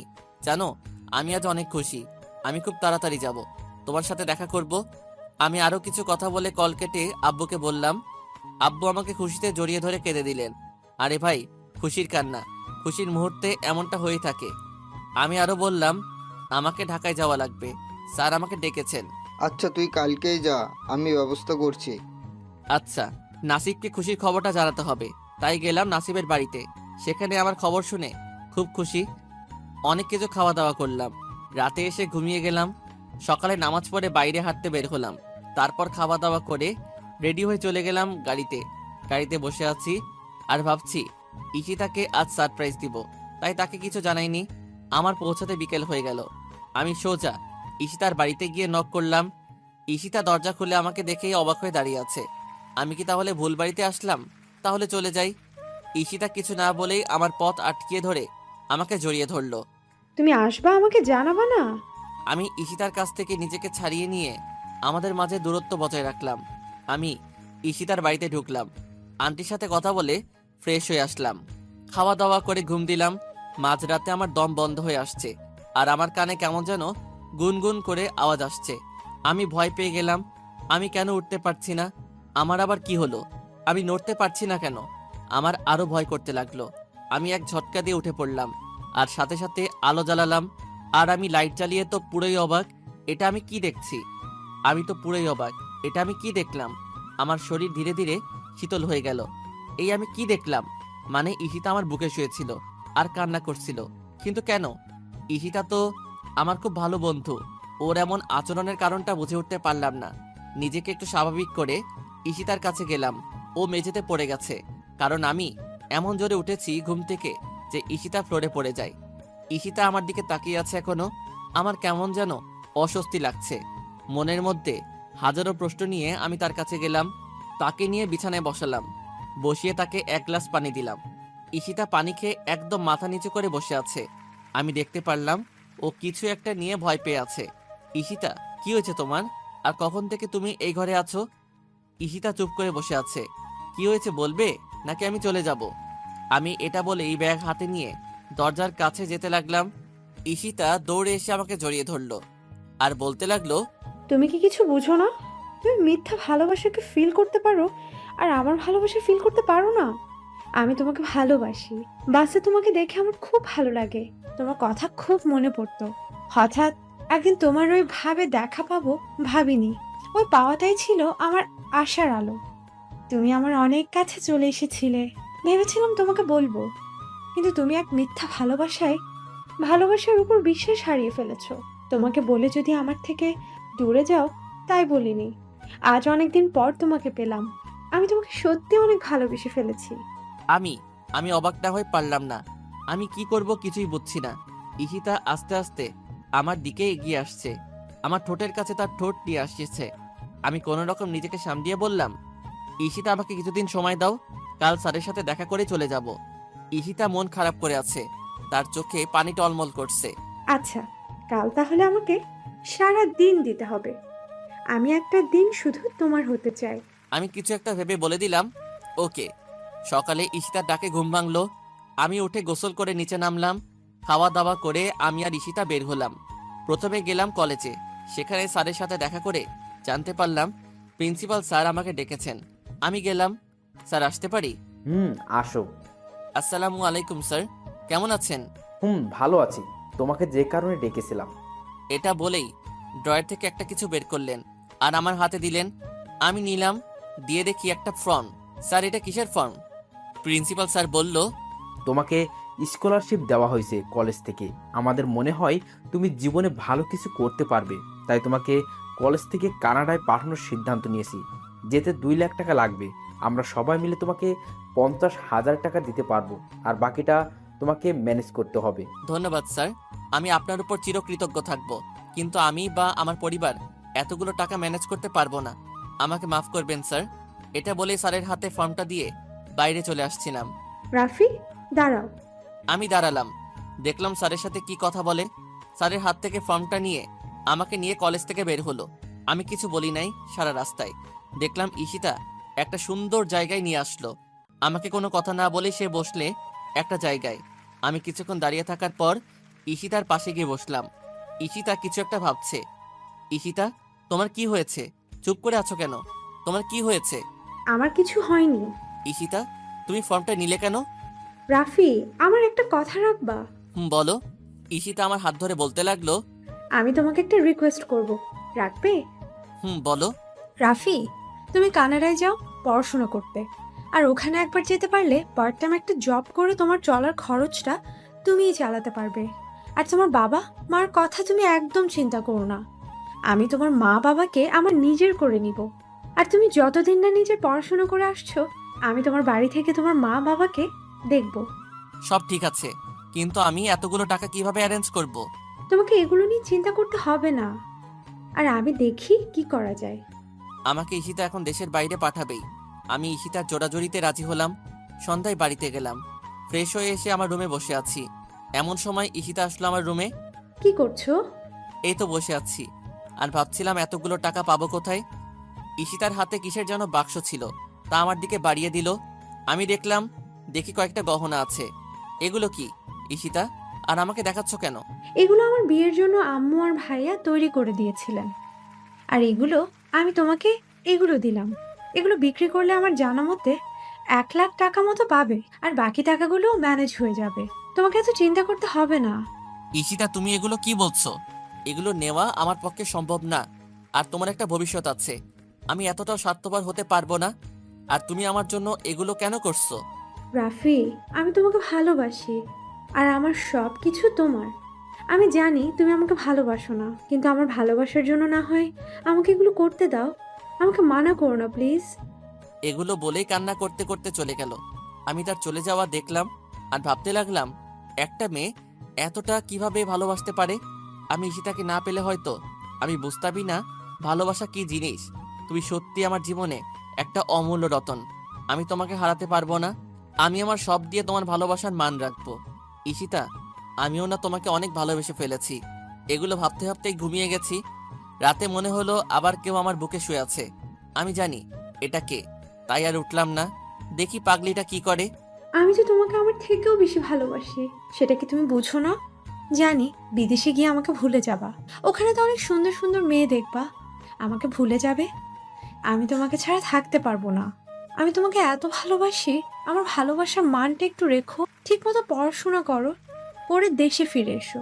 কথা দিচ্ছি, তোমার সামনে আমি আর কোনো দিনও আসবো না। কিন্তু তুমি যেদিন দেশে আসবা, আমি তোমাকে না হয় দূর থেকে একবার দেখবো। ঈশিতা জানে না আমি ওর সব কথা শুনছি। আমিও ঈশিতাকে জড়িয়ে ধরলাম। আমার পাগলিটা কি আমাকে এত ভালোবাসে? আর আমি আমার পাগলিটাকে ভালোবাসতে পারবো না? আমিও তোমাকে ভালোবাসি। ঈশিতা এবার সত্যি লজ্জা পেয়ে বলল, তুমি ঘুমাওনি, বজ্জাত ছেলে? এটা বলেই দিল বুকের মাঝে কিল দিয়ে এক দৌড়। আর আমি বসে হাসতে লাগলাম। আমাকে সত্যি খুব ভালোবাসে। আমি রাতেই আব্বুকে ফোন দিলাম। কিরে, এত রাতে ফোন দিলি যে? কোনো বিপদ হলো নাকি? আব্বু, বিপদ একটা হয়েছে। আম্মুকে একটু ফোনটা দেন তো, আম্মুর সাথে কথা আছে। আব্বু ফোনটা আম্মুকে দিল। আমি আম্মুকে ঈশিতার সব কথা বললাম, আর সাথে কানাডায় যাওয়ার কথাটা বললাম। আমার কথা শুনে আম্মু মনে হয় খুব খুশি হয়েছে। আম্মু, তুমি আব্বুকে রাজি করিও। ঈশিতা আমাকে খুব ভালোবাসে, আর ও খুব ভালো মেয়ে। আরে পাগল, তোকে বলতে হবে না, তোর বাবা সব শুনেছে আর সে রাজি। বাবা, তুই এখন ঘুমা। আমি সকালে উঠে বসে আছি। ঈশিতা আসলো। তা স্যার, আপনার ঘুম ভেঙেছে? নিচে তো সবাই আছে। আমি আস্তে আস্তে ঈশিতার সামনে দাঁড়ালাম। ঈশিতাকে শক্ত করে জড়িয়ে ধরে বললাম, আমি তোমার কথা আমার আম্মুকে বলেছি, আর তোমাকে দেখতে চেয়েছে। তুমি কি আমার বউ হবে? আমার হাত ধরে বুড়ি হবে, কিন্তু ভালোবাসাটা এখনকার মতোই থাকবে। অনুভূতিগুলো সব টাটকা থাকবে, আজ যেমনটা আছে। আমার বাবুর আম্মু হবে। জানি না। এটা বলেই মুখ ঢেকে লজ্জা পেয়ে হাসতে হাসতে চলে গেল। আমিও চলে গেলাম। সকালে নাস্তা করে রুমে আসলাম। এর মাঝে ঈশিতার সাথে একটা কথাও হয়নি। তাকে দেখতে খুব ইচ্ছা করছে। ঈশিতা আমার রুমে এসে বলতে লাগলো, তোমার ফর্মটা পূরণ করেছো? না গো, একটু করে দাও না। আমি পারবো না। আমি কি তোমার বিয়ে করার বউ নাকি? এখন আমার বউ না, তবে আমার হবু বউ। এটা বলেই পিছন থেকে জড়িয়ে ধরলাম। ঈশিতা লজ্জায় লাল হয়ে গেল। আমি আর ঈশিতা একসাথে ফর্মটা পূরণ করে করে কলেজে গেলাম। ফর্মটা জমা দিয়ে গহনাগুলো বিক্রি করলাম। বাড়িতে আসলাম। আমার এখন কিছুই ভালো লাগছে না। ঈশিতা আসলো আমার রুমে এসে কাঁদতে লাগলো আর বলল, আমাকে তুমি ভুলে যাবে না তো? তোমাকে খুব ভালোবাসি আমি। আমি ঈশিতাকে জড়িয়ে ধরে বলতে লাগলাম, আমার জন্য দোয়া করো, যেন আমি তাড়াতাড়ি পড়া শেষ করে ভালো একটা চাকরি করতে পারি। আর তোমাকে যেন আমি এই পৃথিবীতে না আখিরাতেও তোমাকে আমার করে যেন পাই। আজ আমার মনটা খারাপ, সব কাজ হয়ে গেছে। 1 সপ্তাহ পর আমার ফ্লাইট। আমি ঈশিতাকে ছাড়া কিভাবে থাকবো? আব্বু আম্মুও আমাদের সম্পর্কটা মেনে নিয়েছে। দেখতে দেখতে আমার ফ্লাইটের টাইম হয়ে গেল। এয়ারপোর্টে আম্মু, আব্বু, ঈশিতা, তার মা সবাই এসেছে। আমার খুব কান্না করতে ইচ্ছে করছে। সবাইকে বিদায় দিয়ে আসছিলাম, পিছনে গিয়ে ঈশিতার কাছে ওকে জড়িয়ে ধরলাম আর কান্না করতে লাগলাম। আমার কান্না দেখে সেও কান্না করতে লাগলো। টাইম হলো, ফ্লাইটে গিয়ে বসলাম। আমার চোখ দিয়ে পানি পড়া যেন থামছেই না। আমি কানাডার এয়ারপোর্টে পৌঁছালাম আর দেখলাম আমাদের কলেজের নাম আর আমার নাম নিয়ে একজন দাঁড়িয়ে আছে। আমি গেলাম, আমার পরিচয় দিলাম। আমাকে নিয়ে গেল তার গাড়ির কাছে। গাড়িতে বসলাম। প্রায় 50 মিনিট পর আমাকে একটা বাড়ির কাছে নিয়ে নামিয়ে দিল। বুঝলাম এখানে আমার থাকার ব্যবস্থা করা হয়েছে। আমি ভিতরে গিয়ে দেখলাম অনেক সুন্দর ঘর। আমি ফ্রেশ হয়ে আব্বু আম্মুর সাথে কথা বললাম। আর কথা বলা শেষে ঈশিতাকে ফোন দিলাম আর ওর সাথে অনেক কথা বললাম। এইভাবেই প্রতিদিন আমার কথা হয়, আব্বু আম্মুর সাথেও কথা হয়। আমি এখানে একটা জব করি, কাজ করে যে টাকা পাই সব দেশে পাঠিয়ে দেয়। আর কলেজ থেকে আমাকে যে টাকা দেয় সেগুলো দিয়ে আমার কোনো রকম হয়ে যায়। আর 4 বছর পর দেশে ফিরছি। কাল আমার সব পরীক্ষা শেষ হলো। ফ্লাইটে গিয়ে বসলাম আর 4 বছর আগের কথাগুলো ভাবছি। আমি এখন আর আগের মতো নেই। আমাকে কেউ ছোট লোক বলতে পারবে না। আমাকে কেউ এখন বলবে না তুই ছোট লোকের বাচ্চা। কেউ আর আমাকে বলবে না, কেউ অপমান করার সাহস পাবে না, কারণ আমার গায়ে ছোট লোক কথাটা মিশিয়ে ফেলেছি। এখন আমি নিজের যোগ্যতায় নিজের পায়ে দাঁড়িয়ে আছি। ভাগ্যিস আমার সাথে ঈশিতা দেখা হয়েছিল। এখন সত্যি মনে হচ্ছে মহান আল্লাহ যা করেন তা সবার ভালোর জন্যই। আর দুঃখের পরে সুখ আসবেই। ঈশিতা সত্যি আমার জীবনটাকে বদলে দিল। দেশে ফিরে দেখি শাড়ি পরে ঈশিতা দাঁড়িয়ে আছে। আজ এই প্রথম তাকে শাড়িতে দেখলাম। বিশ্বাস করেন ভাই, অনেক সুন্দর লাগছিল। হঠাৎ মনে হলো কেউ আমাকে ধাক্কা দিচ্ছে। তাকিয়ে দেখি আব্বু। লজ্জায় মাথা নিচু হয়ে গেল। সেই দিনই আমার আর ঈশিতার বিয়ে হয়ে গেল।